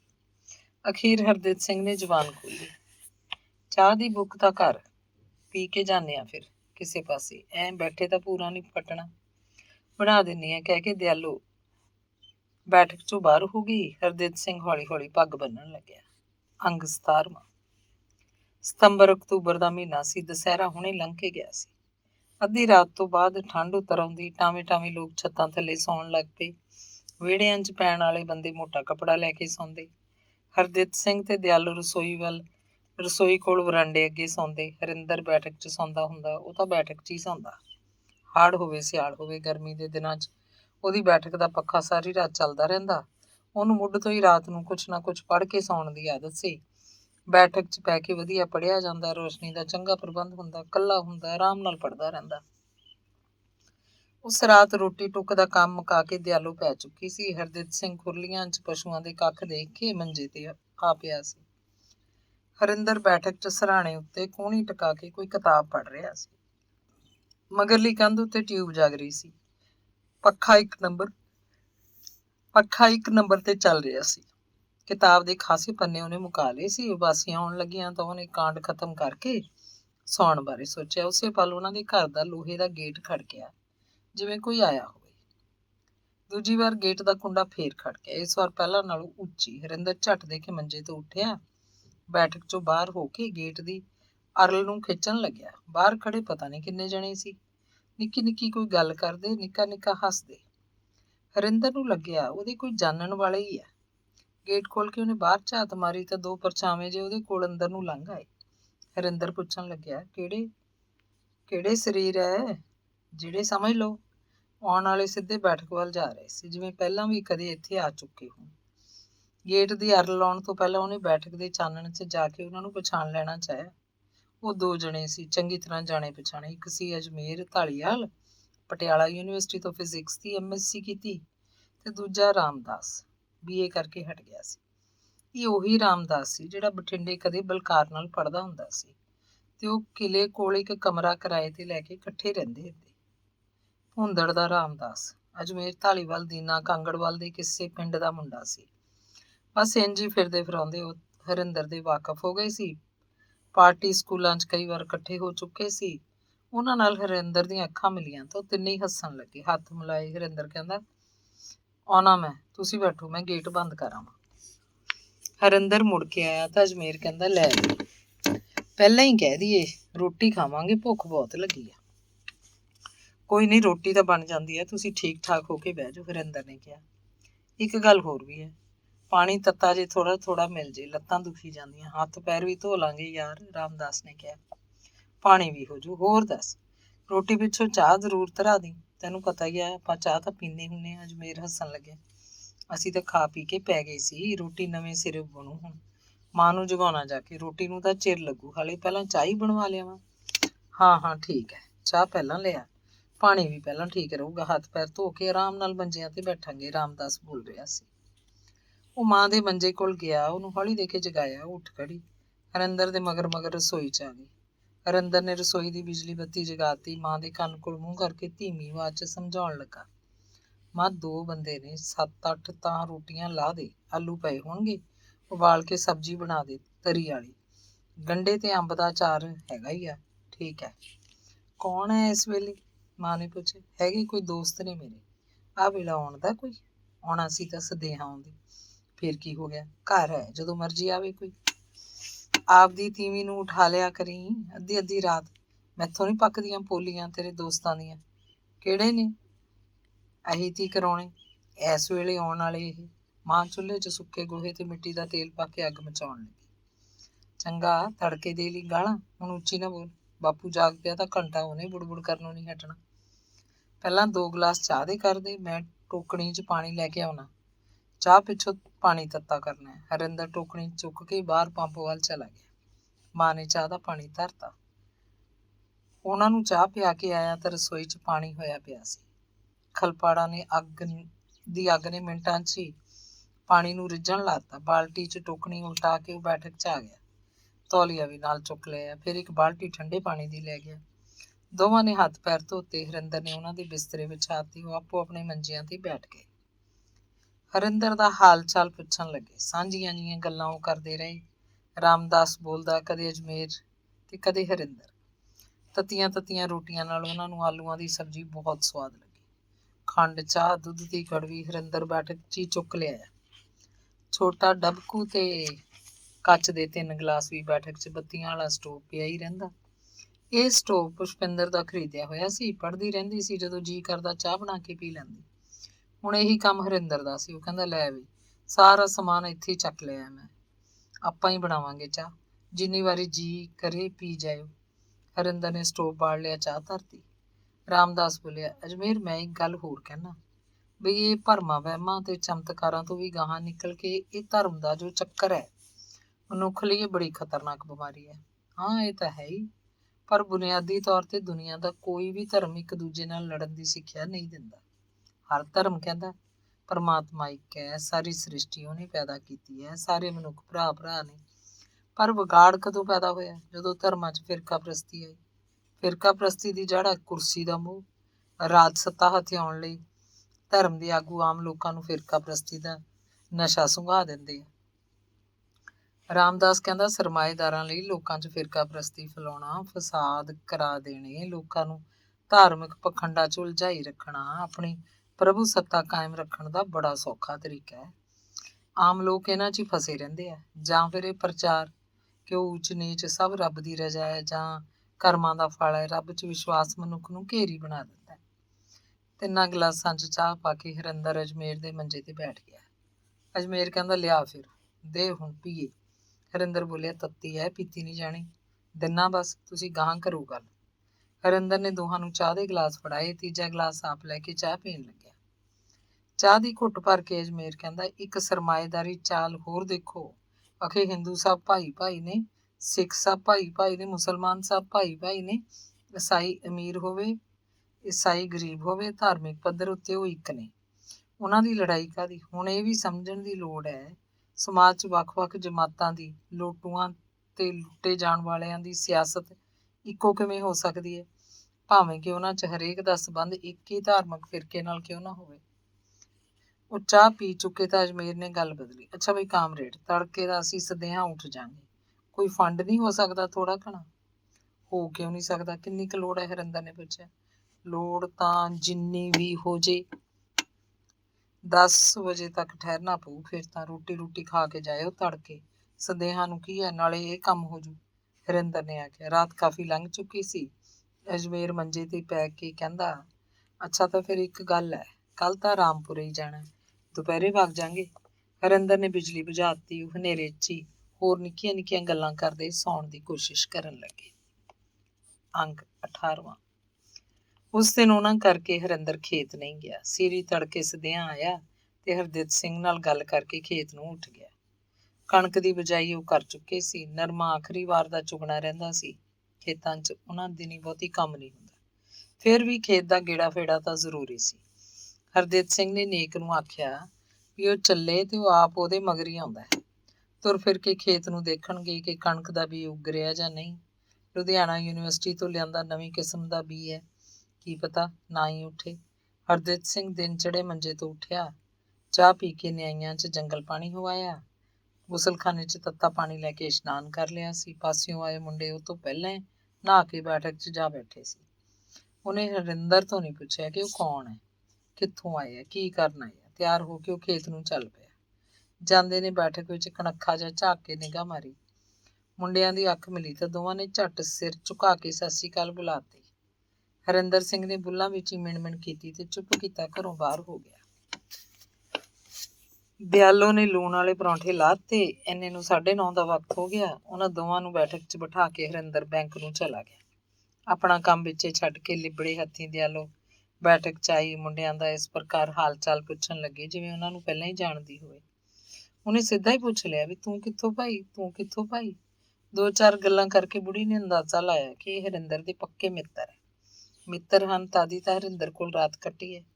ਉਹਨੇ ਇਹ ਆਸ ਵੀ ਬਣਾ ਲਈ ਕਿ ਉਹਨਾਂ ਦੀ ਗੱਲ ਨੂੰ ਹਰਿੰਦਰ ਧੱਕ ਨਹੀਂ ਸਕੇਗਾ। ਇੱਧਰ ਉੱਧਰ ਦੀਆਂ ਗੱਲਾਂ ਕਰਕੇ ਦਿਆਲੋ ਹਰਿੰਦਰ ਦੇ ਵਿਆਹ ਉੱਤੇ ਆ ਗਈ। ਕਹਿੰਦੀ ਭਾਈ ਮੁੰਡਿਓ, ਤੁਸੀਂ ਸਮਝਾਇਓ ਇਹਨੂੰ, ਮੇਰੀ ਤਾਂ ਸੁਣਦਾ ਨਹੀਂ। ਬੁੜੀ ਦੀ ਗੱਲ ਸੁਣ ਕੇ ਪਹਿਲਾਂ ਤਾਂ ਮੁੰਡੇ ਮੁਸਕਰਾਏ, ਫਿਰ ਗੰਭੀਰ ਹੋ ਗਏ। ਅਜਮੇਰ ਨੇ ਸੋਚਿਆ ਮਾਂ ਨੂੰ ਕੀ ਪਤਾ ਹਰਿੰਦਰ ਕਿਸ ਰਾਹ ਪਿਆ ਹੋਇਆ। ਅਖੀਰ ਉਹਨੇ ਗੱਲ ਕੀਤੀ, ਮਾਂ ਹਰਿੰਦਰ ਨੇ ਬਹੂ ਆਪਦੀ ਖਾਤਰ ਲਿਆਉਣੀ ਹੈ, ਤੇਰੇ ਵਾਸਤੇ ਥੋੜਾ ਲਿਆ ਕੇ ਦਊ। ਹਰਿੰਦਰ ਵਾਪਸ ਆਇਆ ਤਾਂ ਮਾਂ ਉਹਨਾਂ ਨਾਲ ਪੂਰੀ ਪਰਚੀ ਬੈਠੀ ਸੀ। ਉਹ ਗੱਲ ਕਰਦੇ ਤੇ ਹੱਸਦੇ ਹੱਸਦੇ ਤੇ ਗੱਲ ਕਰਦੇ। ਹਰਿੰਦਰ ਆਏ ਤੋਂ ਉੱਠੀ ਦੋਵੇਂ ਜਣੇ ਤਿਆਰ ਹੋਏ ਬੈਠੇ ਸੀ। ਝੋਲਿਆਂ 'ਚ ਸਮਾਨ ਭਰ ਲਿਆ ਸੀ। ਅਜਮੇਰ ਨੇ ਆਪਣੇ ਹੱਥ 'ਚ ਇੱਕ ਕਿਤਾਬ ਫੜੀ ਹੋਈ ਸੀ। ਪ੍ਰਸਿੱਧ ਫਰਾਂਸੀਸੀ ਲੇਖਕ ਯਾਨ ਪਾਲ ਸਾਰਤਰ ਦੇ ਉੱਘੇ ਨਾਟਕ ਮੱਖੀਆਂ ਦਾ ਇਹ ਪੰਜਾਬੀ ਅਨੁਵਾਦ ਸੀ। ਅਜਮੇਰ ਦੇ ਮੰਜੇ ਤੇ ਬੈਠਦਿਆਂ ਹਰਿੰਦਰ ਨੇ ਕਿਹਾ, ਤਿਆਰ ਵੀ ਹੋਈ ਬੈਠੇ ਹੋ ਤੁਸੀਂ ਤਾਂ, ਤੇ ਨਾਲ ਦੀ ਨਾਲ ਉਹਦੇ ਹੱਥੋਂ ਕਿਤਾਬ ਫੜ ਲਈ। ਪੁੱਛਿਆ ਇਹ ਕੀ ਹੈ। ਰਾਮਦਾਸ ਕਹਿੰਦਾ ਸਟੇਟ ਤੇ ਰਿਲੀਜਨ ਮਿਲ ਕੇ ਜਨਤਾ ਦੀ ਲੁੱਟ ਝੋਕ ਕਰਦੇ ਆ। ਬਸ ਆਹ ਇੱਕ ਗੱਲ ਜਿਹੜੀ ਫੜੀ ਹੈ ਇਸ ਨਾਟਕ 'ਚ ਕਮਾਲ ਹੈ। ਤੇ ਫਿਰ ਨੰਗਾ ਆਦਮੀ ਰਾਜ ਤੇ ਧਰਮ ਤੇ ਜਿਹੜੇ ਪਾਜ ਸੱਚ ਦੀ ਵੇਦੀ ਤੋਂ ਉਘੇੜਦਾ ਹੈ ਉਹ ਵੀ ਕਮਾਲ ਹੈ। ਹਰਿੰਦਰ ਕਹਿੰਦਾ ਸਾਨੂੰ ਸਭ ਨੂੰ ਨੰਗੇ ਆਦਮੀ ਦਾ ਰੋਲ ਅਦਾ ਕਰਨਾ ਚਾਹੀਦਾ। ਇਹ ਤੂੰ ਰੱਖ ਲੈ, ਇਹਨੂੰ ਪੜ੍ਹ ਕੇ ਦੇਖੀ, ਇਹ ਪੜ੍ਹ ਕੇ ਮਸਲੇ ਦੀ ਹੋਰ ਡੂੰਘੀ ਸਮਝ ਪੈਂਦੀ ਹੈ, ਅਜਮੇਰ ਨੇ ਕਿਹਾ। ਹਰਿੰਦਰ ਨੇ ਇੱਕ ਲਿਫਾਫਾ ਚੁੱਪ ਕਰਕੇ ਅਜਮੇਰ ਦੀ ਜੇਬ 'ਚ ਪਾਤਾ। ਹੌਲੀ ਜਿਹੀ ਦੱਸਿਆ, 1000 ਹੈ, ਫਿਰ ਕਦੇ ਹੋਰ ਲੋੜ ਪਵੇ ਤਾਂ ਸੰਗਿਓ ਨਾ, ਫੇਰ ਆ ਜਾਏ। ਜਾਣ ਲਈ ਉੱਠ ਖੜੇ। ਹਰਿੰਦਰ ਨੇ ਨੇੜੇ ਦੇ ਘਰ 'ਚ 2 ਸਾਈਕਲ ਫੜੇ। ਇੱਕ ਗੁਆਂਢੀ ਮੁੰਡੇ ਨੂੰ ਨਾਲ ਲਿਆ। ਉਹਨਾਂ ਨੂੰ ਬੁਰਜ ਗਿੱਲਾਂ ਦੇ ਬੱਸ ਅੱਡੇ ਤੇ ਛੱਡ ਆਇਆ। ਘਰ ਆ ਕੇ ਉਹ ਬੈਠਕ 'ਚ ਬੈਠਾ ਨਹੀਂ, ਨਾ ਹੀ ਖੇਤ ਨੂੰ ਗਿਆ। ਪਿੰਡ 'ਚ ਹੀ ਕਿਸੇ ਹਾਣੀ ਮੁੰਡੇ ਕੋਲ ਜਾ ਬੈਠਾ, ਗੱਲਾਂ ਕਰਨ ਲੱਗਿਆ। ਖੇਤ ਜਾ ਕੇ ਹਰਦਿਤ ਸਿੰਘ ਨੇ ਦੇਖਿਆ ਨੇਕ ਦੂਰ ਖਾਲ ਦੀ ਵੱਟ ਤੇ ਖੜਾ ਕਿਆਰਿਆਂ ਵੱਲ ਝਾਕੀ ਜਾ ਰਿਹਾ ਸੀ। ਹਰਦਿਤ ਸਿੰਘ ਨੂੰ ਦੇਖ ਕੇ ਉਰੇ ਨੂੰ ਆਉਣ ਲੱਗਾ। ਫਿਰ ਉਹ ਦੋਵੇਂ ਵੱਟੀ ਪੈ ਕੇ ਕਣਕ ਦੀਆਂ ਤੂਈਆਂ ਦੇਖਣ ਲੱਗੇ। ਕਿਸੇ ਥਾਂ ਦੂਰ ਤੱਕ ਨੇਕ ਨੂੰ ਕੋਈ ਤੂਈ ਨਾ ਦਿਸੀ ਤਾਂ ਮਿੱਟੀ ਪਰਾਂ ਹਟਾ ਕੇ ਉੱਗੇ ਬੀ ਦੀ ਤੂਈ ਦੇਖਦਾ ਤੇ ਖੁਸ਼ ਹੁੰਦਾ। ਚਮਕਦੀਆਂ ਅੱਖਾਂ ਨਾਲ ਹਰਦਿਤ ਸਿੰਘ ਵੱਲ ਝਾਕਣ ਲੱਗਦਾ। ਹਰਦਿਤ ਸਿੰਘ ਥੋੜੇ ਵਾਹਣ ਤੱਕ ਹੀ ਉਹਦੇ ਨਾਲ ਜਾ ਸਕਿਆ, ਜਿਵੇਂ ਅੱਜ ਉਹਦਾ ਚਿੱਤ ਰਾਜੀ ਨਾ ਹੋਵੇ। ਉਹ ਕਹਿੰਦਾ, ਨੇਕ ਤੂੰ ਦੇਖ ਆ ਸਾਰੇ ਜਾ ਕੇ, ਮੈਂ ਤਾਂ ਇੱਧਰ ਆ ਨਿੰਬੂ ਕੋਲ ਬੈਠਦਾ, ਸਾਡੀਆਂ ਲੱਤਾਂ ਫੁੱਲੀਆਂ ਜੀਆਂ ਪਈਆਂ, ਜਾਣੀ ਦਾ ਤੁਰਿਆ ਹੀ ਨਹੀਂ ਜਾਂਦਾ। ਨਿੰਬੂ ਥੱਲੇ ਖਾਲ ਦੀ ਘਾਹ ਵਾਲੀ ਵੱਟ ਉੱਤੇ ਬੈਠ ਕੇ ਉਹ ਆਪਣੀਆਂ ਪਿੰਜੜੀਆਂ ਘੁੱਟਣ ਲੱਗਿਆ। ਫਿਰ ਸੁਭਾਈਕੇ ਜੇ ਹੱਥ ਉਠਾ ਕੇ ਉਹਨੇ ਨਿੰਬੂ ਦਾ ਇੱਕ ਪੱਤਾ ਤੋੜ ਲਿਆ। ਪੱਤੇ ਨੂੰ ਦੰਦੇ ਥੱਲੇ ਲੈ ਕੇ ਚੱਬਣ ਲੱਗਿਆ। ਖੱਟਾ ਕੌੜਾ ਸਵਾਦ ਜਿਵੇਂ ਉਹਦੀ ਜੀਭ ਨੂੰ ਛਿੱਲਦਾ ਜਾ ਰਿਹਾ ਹੋਵੇ। ਉਹਨੇ ਖੰਘਾਰ ਕੇ ਥੁੱਕਿਆ। ਨਾਲ ਦੀ ਨਾਲ ਉਹਦੇ ਦਿਮਾਗ 'ਚ ਬੁਰੇ ਬੁਰੇ ਖਿਆਲ ਆਉਣ ਲੱਗੇ। ਉਹਨੇ ਸ਼ੁਰੂ ਤੋਂ ਲੈ ਕੇ ਅੱਜ ਤੱਕ ਕਿੰਨੇ ਪਾਪੜ ਵੇਲੇ ਸੀ, ਕਿੰਨੀਆਂ ਬੇਈਮਾਨੀਆਂ, ਠੱਗੀਆਂ, ਧਿੰਗਾਂ ਚੋਰੀਆਂ, ਚਲਾਕੀਆਂ ਤੇ ਆਫੁਦਰੀਆਂ ਕਰ ਕਰਕੇ ਉਹਨੇ ਜਾਇਦਾਦ ਬਣਾਈ ਸੀ। ਸ਼ੁਰੂ ਵਿੱਚ ਹੀ ਕੀ ਸੀ, ਉਹਨਾਂ ਦਾ ਘਰ ਸਿਰਫ 20 ਕੁਮਾਂ ਜ਼ਮੀਨ ਦੇ ਮਾਲਕ, ਤੇ ਹੁਣ ਉਹਨੇ 50 ਕਿੱਲੇ ਆਪਣੀ ਜ਼ਮੀਨ ਬਣਾ ਕੇ ਦਿਖਾਤੀ। 30 ਕਿੱਲੇ ਗਹਿਣੇ ਸੀ। ਲੋਕਾਂ ਵੱਲ ਵਿਆਜੂ ਪੈਸਾ, ਬੈਂਕ ਤੇ ਧਰੇ ਰੁਪਈਆਂ ਦਾ ਕੋਈ ਅੰਤ ਹਿਸਾਬ ਨਹੀਂ। ਲੱਖਾਂ 'ਚ ਖੇਡਦਾ ਸੀ ਉਹ। ਪਰ ਇਹ ਸਭ ਕੁਝ ਕਿਸ ਕੰਮ, ਜੇ ਉਹਨੂੰ ਇਹ ਪਤਾ ਹੁੰਦਾ ਕਿ ਉਹਦੀ ਬਣਾਈ ਐਡੀ ਵੱਡੀ ਜਾਇਦਾਦ ਇਸ ਤਰ੍ਹਾਂ ਇੱਕ ਦਿਨ ਖੁਰਨ ਲੱਗੇਗੀ ਤਾਂ ਉਹ ਕਾਹਨੂੰ ਕਰਦਾ ਇੰਨਾ ਤਰੱਦਦ। ਹੋਰ ਸਧਾਰਨ ਜੱਟਾਂ ਵਾਂਗ ਹੀ ਜ਼ਿੰਦਗੀ ਬਤੀਤ ਕਰਦਾ, ਕਮਾਉਂਦਾ, ਖਾਂਦਾ, ਢੋਲੇ ਦੀਆਂ ਲਾਉਂਦਾ। ਉਹਦਾ ਇੱਕੋ ਇੱਕ ਪੁੱਤ ਹਰਿੰਦਰ, ਜਿਸ ਉੱਤੇ ਉਹਨੂੰ ਰੱਬ ਵਰਗੀ ਆਸ ਸੀ, ਨਲਾਇਕ ਨਿਕਲ ਗਿਆ। ਹੁਣ ਉਹਦਾ ਰਹਿ ਕੀ ਗਿਆ। ਉਹ ਤਾਂ ਜਿਹੋ ਜਿਹਾ ਜੱਗ 'ਚ ਆਇਆ, ਜਿਹੋ ਜਿਹਾ ਨਾ ਆਇਆ। 30 ਕਿੱਲੇ ਗਹਿਣੇ ਦੀ ਜ਼ਮੀਨ 'ਚੋਂ ਉਹਨੇ ਇੱਕ ਓਰਾ ਵੀ ਬਾਕੀ ਨਹੀਂ ਰਹਿਣ ਦਿੱਤੀ, ਸਭ ਛੱਡਤੀ। ਵਿਆਜੂ ਪੈਸਾ ਦੇਣ ਦਾ ਕੰਮ ਕਿੱਦਣ ਦਾ ਬੰਦ ਹੈ? ਵਿਆਹ ਹੀ ਕਰਾ ਲਏ ਤਾਂ ਕੀ ਹੈ, ਕੋਈ ਸਮਝ ਆ ਜੇ। ਬਗਾਨੀ ਧੀ ਬਥੇਰਾ ਸਮਝਾ ਲੈਂਦੀ ਹੁੰਦੀ ਹੈ। ਇਹ ਤਾਂ ਚਲੋ ਮੁੰਡਾ ਹੈ, ਕੁੜੀ ਨੇ ਤਾਂ ਉਹਦੀ ਜਮਾਂ ਹੀ ਪੱਟੀ ਮੇਜ਼ ਕਰਕੇ ਰੱਖਤੀ। ਬਸ ਪਹਿਲੀ ਗੱਲ ਤਾਂ ਪਰਦੇ 'ਚ ਹੀ ਰਾਸ ਆ ਗਈ ਸੀ। ਪਰ ਹੁਣ ਕੁੜੀ ਹੋ ਕੇ ਉਹੀ ਵਿਆਹ ਨਹੀਂ ਕਰਵਾ ਰਹੀ। ਇਹ ਤਾਂ ਉੱਡੀ ਬਦਨਾਮੀ ਵਾਲੀ ਗੱਲ ਹੈ। ਲੋਕ ਪਤਾ ਨਹੀਂ ਉਹਦੀਆਂ ਕੀ ਕੀ ਗੱਲਾਂ ਬਣਾਉਂਦੇ ਹੋਣਗੇ। ਸ਼ਰੀਕ ਬਖਸ਼ਦੇ ਤਾਂ ਹੁੰਦੇ ਨਹੀਂ। ਪਹਿਲਾਂ ਜਾਤ ਕੁਜਾਤ ਨਹੀਂ ਦੇਖੀ ਸਹੁਰੀ ਨੇ। ਲੈ ਨਾਈਆਂ ਦਾ ਮੁੰਡਾ ਇੱਕ ਘਰ ਲਿਆ ਵਾੜਿਆ ਸੀ। ਉਹ ਤਾਂ ਉਹਨੇ ਚੁੱਗ ਦਿੱਤਾ ਕੰਡਾ, ਨਹੀਂ ਤਾਂ ਲਾਗੀ ਜਾਤ ਪੈ ਗਈ ਸੀ ਉੱਤੋਂ ਦੀ। ਫਿਰ ਤਾਂ ਕਿਸੇ ਪਾਸੇ ਦੇ ਵੀ ਨਾ ਰਹਿੰਦੇ। ਚੱਲ ਉਹ ਤਾਂ ਗੁਜ਼ਰੀ ਬੀਤੀ, ਪਰ ਹੁਣ ਸਹੁਰੀ ਵਿਆਹ ਕਿਉਂ ਨਹੀਂ ਕਰਾਉਂਦੀ? ਸਾਫ਼ ਹੀ ਜਵਾਬ ਦੇ ਦਿੱਤਾ।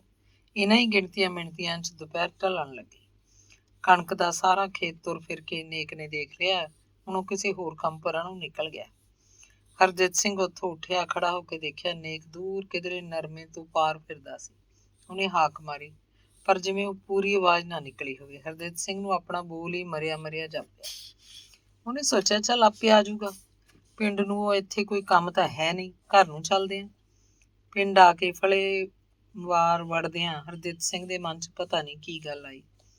ਉਹ ਘਰ ਜਾਣ ਦੀ ਥਾਂ ਸਿੱਧਾ ਬੈਂਕ ਨੂੰ ਹੋ ਲਿਆ। ਬੈਂਕ ਮੈਨੇਜਰ ਆਪਣੇ ਕਲਰਕ ਨਾਲ ਕਿਸੇ ਨੁਕਤੇ ਤੇ ਬਹਿਸ ਕਰ ਰਿਹਾ ਸੀ। ਹਰਜੀਤ ਸਿੰਘ ਨੇ ਸਤਿ ਸ਼੍ਰੀ ਅਕਾਲ ਬੁਲਾਈ, ਬੈਂਚ ਤੇ ਬੈਠ ਗਿਆ। ਮੈਨੇਜਰ ਨੇ ਆਪਣੀ ਗੱਲ ਮੁਕਾ ਕੇ ਪੁੱਛਿਆ, ਆਓ ਸਰਦਾਰ। ਹਰਜੀਤ ਸਿੰਘ ਜੀ ਬੜੇ ਚਿਰਾਂ ਪਿੱਛੋਂ ਗੇੜਾ ਮਾਰਿਆ, ਫਰਮਾਓ। ਭਲਾ ਪਿੱਛੇ ਜੇ ਸਾਡਾ ਹਰਿੰਦਰ 30,000 ਦੀ ਰਕਮ ਜਮ੍ਹਾਂ ਕਰਾ ਗਿਆ ਸੀ? ਮੈਨੇਜਰ ਨੇ ਸੋਚ ਕੇ ਜਵਾਬ ਦਿੱਤਾ, ਹਾਂ ਉਹ 30,000 ਖਰਾ ਜਮ੍ਹਾਂ ਹੋ ਗਿਆ। ਪਾਸਬੁੱਕ ਬਣਾਤੀ ਸੀ, ਹਰਿੰਦਰਪਾਲ ਸਿੰਘ ਲੈ ਗਿਆ ਸੀ ਉਸੇ ਦਿਨ। ਕਾਪੀ ਨਵੀਂ ਬਣਾਤੀ। ਹਾਂ ਉਹ ਅਕਾਊਂਟ ਤਾਂ ਹਰਿੰਦਰਪਾਲ ਸਿੰਘ ਨੇ ਆਪਣੇ ਨਾਂ ਹੀ ਖੁਲਵਾਇਆ, ਨਵਾਂ ਅਕਾਊਂਟ ਹੈ। ਹਰਜੀਤ ਸਿੰਘ ਦੇ ਸਿਰ ਨੂੰ ਜਿਵੇਂ ਝਟਕਾ ਜਿਹਾ ਵੱਜਿਆ ਹੋਵੇ। ਇਹ ਕੀ ਕੀਤਾ ਵੀ ਸਹੁਰੇ ਨੇ? ਮੈਨੇਜਰ ਨੇ ਲੈਜਰ ਬੁੱਕ ਚੁੱਕੀ, ਹਰਿੰਦਰ ਸਿੰਘ ਦਾ ਅਕਾਊਂਟ ਪੇਜ ਖੋਲ ਕੇ ਦੱਸਿਆ, 18,000 ਬੈਲੈਂਸ ਹੈ। ਹਰਜੀਤ ਸਿੰਘ ਜੀ ਤੇ ਫਿਰ ਪੁੱਛਿਆ, ਫਰਮਾਓ, ਹੁਕਮ ਕਰੋ, ਕਿੱਦਾਂ ਆਏ? ਬਸ ਇਹੀ ਪਤਾ ਕਰਨਾ ਸੀ। ਹਰਜੀਤ ਸਿੰਘ ਬਿਮਾਰਾਂ ਵਾਂਗ ਬੈਂਚ ਤੋਂ ਉੱਠਿਆ, ਘਰ ਨੂੰ ਆ ਗਿਆ। ਬਰਾਂਡੇ 'ਚ ਡਏ ਮੰਜੇ ਤੇ ਬੈਠਾ ਹੀ ਸੀ, ਪਿਛਲੇ ਪਾਸੇ ਬਾਹੀ ਉੱਤੇ ਉਹ ਮੋਢਿਆਂ ਭਾਰੇ ਇਉਂ ਡਿੱਗਿਆ ਜਿਵੇਂ ਕਿਸੇ ਨੇ ਧੱਕਾ ਦੇ ਕੇ ਡਿੱਗਿਆ ਹੋਵੇ। ਦਿਆਲੋ ਭੱਜ ਕੇ ਆਈ, ਪੁੱਛਣ ਲੱਗੀ, ਕੀ ਹੋ ਗਿਆ ਤੈਨੂੰ? ਪਰ ਉਹਨੂੰ ਕੋਈ ਸੁਰਤ ਹੋਵੇ ਤਾਂ ਬੋਲੇ। ਹਰਜੀਤ ਸਿੰਘ ਨੂੰ ਇੰਜ ਪਹਿਲੀ ਵਾਰ ਦੌਰਾ ਪਿਆ ਸੀ। ਅੰਗ 19ਵਾਂ। ਹਰਿੰਦਰ ਨੂੰ ਜਦੋਂ ਕਦੇ ਉਹਨਾਂ ਦੇ ਪਿੰਡ ਦਾ ਬਲਕਾਰ ਯਾਦ ਆਉਂਦਾ ਤਾਂ ਉਹਨੂੰ ਆਪਣੇ ਹੀ ਪਿੰਡ ਤੇ ਬੜੀ ਚੇਹ ਚੜ੍ਹਦੀ। ਕਿਵੇਂ ਉਸੇ ਪਿੰਡ ਦੇ ਨੰਬਰਦਾਰ ਪਾਖਰ ਸਿੰਘ ਨੇ ਪੁਲਿਸ ਕੋਲ ਮੁਖਬਰੀ ਕਰਕੇ ਉਹਨੂੰ ਮਰਵਾਤਾ ਸੀ। ਹਰਿੰਦਰ ਨੂੰ ਇਹ ਬਿਲਕੁਲ ਪਤਾ ਨਹੀਂ ਸੀ ਕਿ ਬਲਕਾਰ ਦੇ ਮਰਵਾਉਣ 'ਚ ਉਹਦਾ ਆਪਣਾ ਬਾਪ ਵੀ ਸ਼ਾਮਲ ਸੀ। ਪਰ ਹਰਿੰਦਰ ਨੇ ਆਪਣੇ ਪਿੰਡ ਉੱਤੇ ਫਖਰ ਵੀ ਬੜਾ ਸੀ। ਉਹ ਪਿੰਡ ਉਹ ਵੀ ਸੀ ਜਿਹਨੇ ਬਲਕਾਰ ਦੀ ਮੁਖਬਰੀ ਕਰਨ ਵਾਲੇ ਨੰਬਰਦਾਰ ਪਾਖਰ ਸਿੰਘ ਨੂੰ ਇੱਟਾਂ ਮਾਰ ਕੇ ਮਾਰਤਾ ਸੀ। ਬਲਕਾਰ ਦੇ ਖੂਨ ਦਾ ਬਦਲਾ ਲੈ ਲਿਆ ਗਿਆ। ਬਲਕਾਰ ਦੇ ਬਾਪ ਮੱਲਣ ਸਿੰਘ ਦੀ ਜ਼ਮੀਨ 30,000 'ਚ ਜੋ ਗਹਿਣੇ ਸੀ, ਜਦੋਂ ਉਹਦਾ ਗਹਿਣਾ ਛੁੱਟਿਆ ਤੇ 30,000 ਹਰਿੰਦਰ ਨੂੰ ਜ਼ਹਿਰ ਲੱਗਿਆ ਸੀ। ਕੀ ਪਤਾ ਉਹਦੇ ਬਾਪ ਨੇ 30,000 ਬਲਕਾਰ ਦੇ ਬਾਪ ਜਿਵੇਂ ਕਿਹੜੀਆਂ ਕਰਤੂਤਾਂ ਨਾਲ ਚੜਾਇਆ ਹੋਏਗਾ। ਉਹਨੂੰ ਲੱਗਿਆ ਜਿਵੇਂ ਵੀ ਇਹ 30,000 ਉਹਨਾਂ ਦੇ ਘਰ ਲਈ ਹਰਾਮ ਹੋਵੇ। ਇਸੇ ਕਰਕੇ ਉਹਨੇ 30,000 ਬੈਂਕ 'ਚ ਆਪਣੇ ਨਾਂ ਅਕਾਊਂਟ ਖੁਲਵਾ ਕੇ ਜਮ੍ਹਾਂ ਕਰਾਤਾ। ਇਹ 30,000 ਨੂੰ ਉਹਨੇ ਬਲਕਾਰ ਯਾਦਗਾਰ ਫੰਡ ਵਜੋਂ ਸੁਰੱਖਿਅਤ ਕਰ ਲਿਆ। ਜਦੋਂ ਵੀ ਕਦੇ ਬਲਕਾਰ ਦੀ ਪਾਰਟੀ 'ਚ ਕਾਰਕੁਨ ਉਹਦੇ ਕੋਲ ਆਉਂਦੇ, ਉਹ ਇਸ ਬਲਕਾਰ ਫੰਡ ਵਿੱਚੋਂ ਜਿੰਨੀ ਉਹਨਾਂ ਨੂੰ ਲੋੜ ਹੁੰਦੀ ਪੈਸੇ ਕਢਵਾ ਕੇ ਦੇ ਦਿੰਦਾ। ਪਰ ਪਾਰਟੀ ਕਾਰਕੁਨਾਂ ਨੂੰ ਇਸ ਭੇਦ ਦਾ ਪਤਾ ਨਹੀਂ ਸੀ। ਇਹ ਸਭ ਹਰਿੰਦਰ ਦੇ ਮਨ ਦਾ ਫੈਸਲਾ ਸੀ। ਕਿਸੇ ਸਮੇਂ ਉਹਨੂੰ ਲੱਗਿਆ ਸੀ ਕਿ ਉਹਦੇ ਬਾਪ ਦੀ ਐਡੀ ਵੱਡੀ ਜ਼ਮੀਨ ਜਾਇਦਾਦ ਬੇਈਮਾਨੀ, ਧੋਖਾ ਫਰੇਬ, ਠੱਗੀ, ਚੋਰੀ ਤੇ ਆਪਣੇ ਆਪ ਨੂੰ ਦੂਜਿਆਂ ਤੋਂ ਬਹੁਤ ਉੱਚਾ ਦਿਸਣ ਦੀ ਬੁਨਿਆਦ ਉੱਤੇ ਖੜੀ ਹੈ। ਇੱਕ ਦਿਓ ਕੱਦ ਬੇਮਤਲਬ ਜਿਹਾ ਬੋੜ ਜਿਹਦਾ ਕਿਸੇ ਨੂੰ ਕੋਈ ਲਾਭ ਨਾ ਹੋਵੇ, ਉਲਟਾ ਉਹ ਆਪਣੀ ਛਾਂ ਚੁੱਗੇ ਖੜੇ ਬੂਟਿਆਂ ਲਈ ਮਾਰੂ ਵੀ ਸਿੱਧ ਹੋ ਰਿਹਾ ਹੋਵੇ। ਅਜਿਹੇ ਬੋੜ ਨੂੰ ਛਾਂਗਣ ਕੱਟਣ ਦੀ ਲੋੜ ਹੁੰਦੀ ਹੈ। ਇਸੇ ਕਰਕੇ ਆਪਣੇ ਬਾਪ ਦੀ ਜਾਇਦਾਦ ਨੂੰ ਹੋਰ ਵਧਣ ਤੋਂ ਰੋਕ ਲਿਆ ਸੀ। ਰੋਕਿਆ ਹੀ ਨਹੀਂ ਸੀ, ਜਾਇਦਾਦ ਨੂੰ ਛਾਂਗ ਵੀ ਦਿੱਤਾ ਸੀ। ਜਿਵੇਂ ਬੋੜ ਦੀਆਂ ਫਜ਼ੂਲ ਲਮਕਦੀਆਂ ਟਾਹਣੀਆਂ ਨੂੰ ਕੋਈ ਵੱਢ ਸੁੱਟਦਾ ਹੋਵੇ। ਹਰਿੰਦਰ ਨੇ ਸੋਚਿਆ ਸੀ ਬੰਦੇ ਨੂੰ ਆਪਣੇ ਲੋਕਾਂ ਦੇ ਬਰਾਬਰ ਦਾ ਹੀ ਰਹਿਣਾ ਚਾਹੀਦਾ ਹੈ। ਆਲੇ ਦੁਆਲੇ ਦੇ ਲੋਕਾਂ ਨਾਲੋਂ ਉੱਚਾ ਉੱਠ ਕੇ ਉਲਟਾ ਲੋਕਾਂ ਨਾਲੋਂ ਹੀ ਕੱਟਿਆ ਜਾਂਦਾ ਹੈ। ਉਹਨੇ ਆਪਣੇ ਬਾਪ ਨੂੰ ਤਾਂ ਛਾਂਗ ਲਿਆ ਸੀ, ਪਰ ਹੁਣ ਉਹ ਪਿੰਡ ਦੇ ਦੂਜੇ ਲੋਕਾਂ ਦਾ ਕੀ ਕਰੇ? ਪਟਵਾਰੀ ਪਰਮਜੀਤ ਸਿੰਘ, ਨੰਬਰਦਾਰ ਮੇਹਰ ਸਿੰਘ, ਤੀਰਥ ਸਿੰਘ ਵੀ ਉਹਦੇ ਬਾਪ ਹਰਦਿੱਤ ਸਿੰਘ ਦੀਆਂ ਲੀਹਾਂ ਤੇ ਚੱਲ ਪਏ ਸੀ, ਸਗੋਂ ਹਰਦਿੱਤ ਸਿੰਘ ਨੂੰ ਕੱਟਣਾ ਚਾਹੁੰਦੇ ਸੀ। ਅਜਿਹਾ ਕੋਈ ਇਨਕਲਾਬ ਦੂਰ ਖੜਾ ਵੀ ਉਹਨੂੰ ਨਹੀਂ ਦਿਸਦਾ ਸੀ ਜਿਹੜਾ ਸਭ ਨੂੰ ਇੱਕ ਬਣਾ ਦੇਵੇਗਾ, ਜਦੋਂ ਕਿਸੇ ਨੂੰ ਆਪਣੀ ਨਿੱਜੀ ਜਾਇਦਾਦ ਬਣਾਉਣ ਤੇ ਵਧਾਉਣ ਦਾ ਕੋਈ ਹੱਕ ਨਹੀਂ ਹੋਏਗਾ। ਅਜਮੇਰ, ਧਾਲੀਵਾਲ ਤੇ ਰਾਮਦਾਸ ਜਦੋਂ ਪਿਛਲੀ ਵਾਰ ਉਹਦੇ ਪਿੰਡ ਆਏ, ਉਹ ਤੋਂ 1000 ਰੁਪਇਆ ਫੰਡ ਲੈ ਕੇ ਗਏ। ਮੁੜ ਕੇ ਉਹ ਫਿਰ ਕਦੀ ਨਹੀਂ ਆਏ। ਕਈ ਮਹੀਨੇ ਲੰਘ ਚੁੱਕੇ ਸੀ। ਹਰਿੰਦਰ ਦਾ ਜੀ ਕਰਦਾ ਉਹ ਫੇਰ ਵੀ ਕਦੀ ਆਉਣ, ਉਹਦੇ ਕੋਲ ਰਾਤ ਕੱਟ ਕੇ ਜਾਣ। ਉਹਨੂੰ ਉਹਨਾਂ ਦੀਆਂ ਗੱਲਾਂ ਬਹੁਤ ਪਿਆਰੀਆਂ ਲੱਗੀਆਂ ਸੀ। ਹਰਿੰਦਰ ਚਾਹੁੰਦਾ ਉਹਨਾਂ ਦੀਆਂ ਗੱਲਾਂ ਹੀ ਸੁਣਦਾ ਰਹੇ, 24 ਘੰਟੇ ਉਹਨਾਂ ਲੋਕਾਂ ਵਿੱਚ ਹੀ ਬਤੀਤ ਕਰੇ। ਹਰਿੰਦਰ ਲਈ ਇਹ ਬਹੁਤ ਮੁਸ਼ਕਲ ਸੀ। ਉਹਨੇ ਦੇਖ ਲਿਆ ਸੀ ਇਨਕਲਾਬ ਨਾਂ ਦੀ ਚੀਜ਼ ਕਿਧਰੇ ਨੇੜੇ ਤੇੜੇ ਤੱਕ ਹੀ ਦੂਰੋਂ ਆਉਂਦੀ ਵੀ ਨਹੀਂ ਦਿਸ ਰਹੀ ਸੀ। ਜਿਸ ਦੇਸ਼ ਦਾ ਪੋਟਾ ਪੋਟਾ ਨੂੰ ਸਰਮਾਏਦਾਰੀ ਜਾਲ 'ਚ ਫਸਿਆ ਹੋਵੇ ਤੇ ਜਿਸ ਦੇਸ਼ ਦੇ ਲੋਕਾਂ ਨੂੰ ਉਹਦੀ ਸਮਝ ਵੀ ਨਾ ਹੋਵੇ, ਉਹ ਮਜ਼ਹਬੀ ਜਨੂੰਨਾਂ, ਜਾਤਾਂ ਪਾਤਾਂ, ਰੱਬੀ ਹੋਣੀਆਂ ਤੇ ਪਰਮਾਤਮਾ ਦਾ ਸ਼ੁਕਰ ਮੰਨ ਕੇ ਦਿਨ ਕੱਟ ਰਹੇ ਹੋਣ, ਉੱਥੇ ਇਨਕਲਾਬ ਕਿੱਥੇ?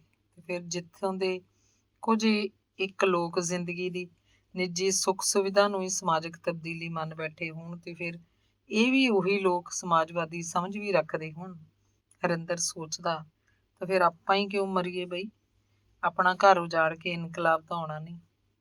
ਇੱਕ ਦਿਨ ਉਹਨੂੰ ਤੜਕੇ ਹੀ ਜਾਗ ਆ ਗਈ। ਬਿਜਲੀ ਬੱਤੀ ਜਗਾ ਕੇ ਉਹਨੇ ਟਾਈਮ ਪੀਸ ਦੇਖਿਆ।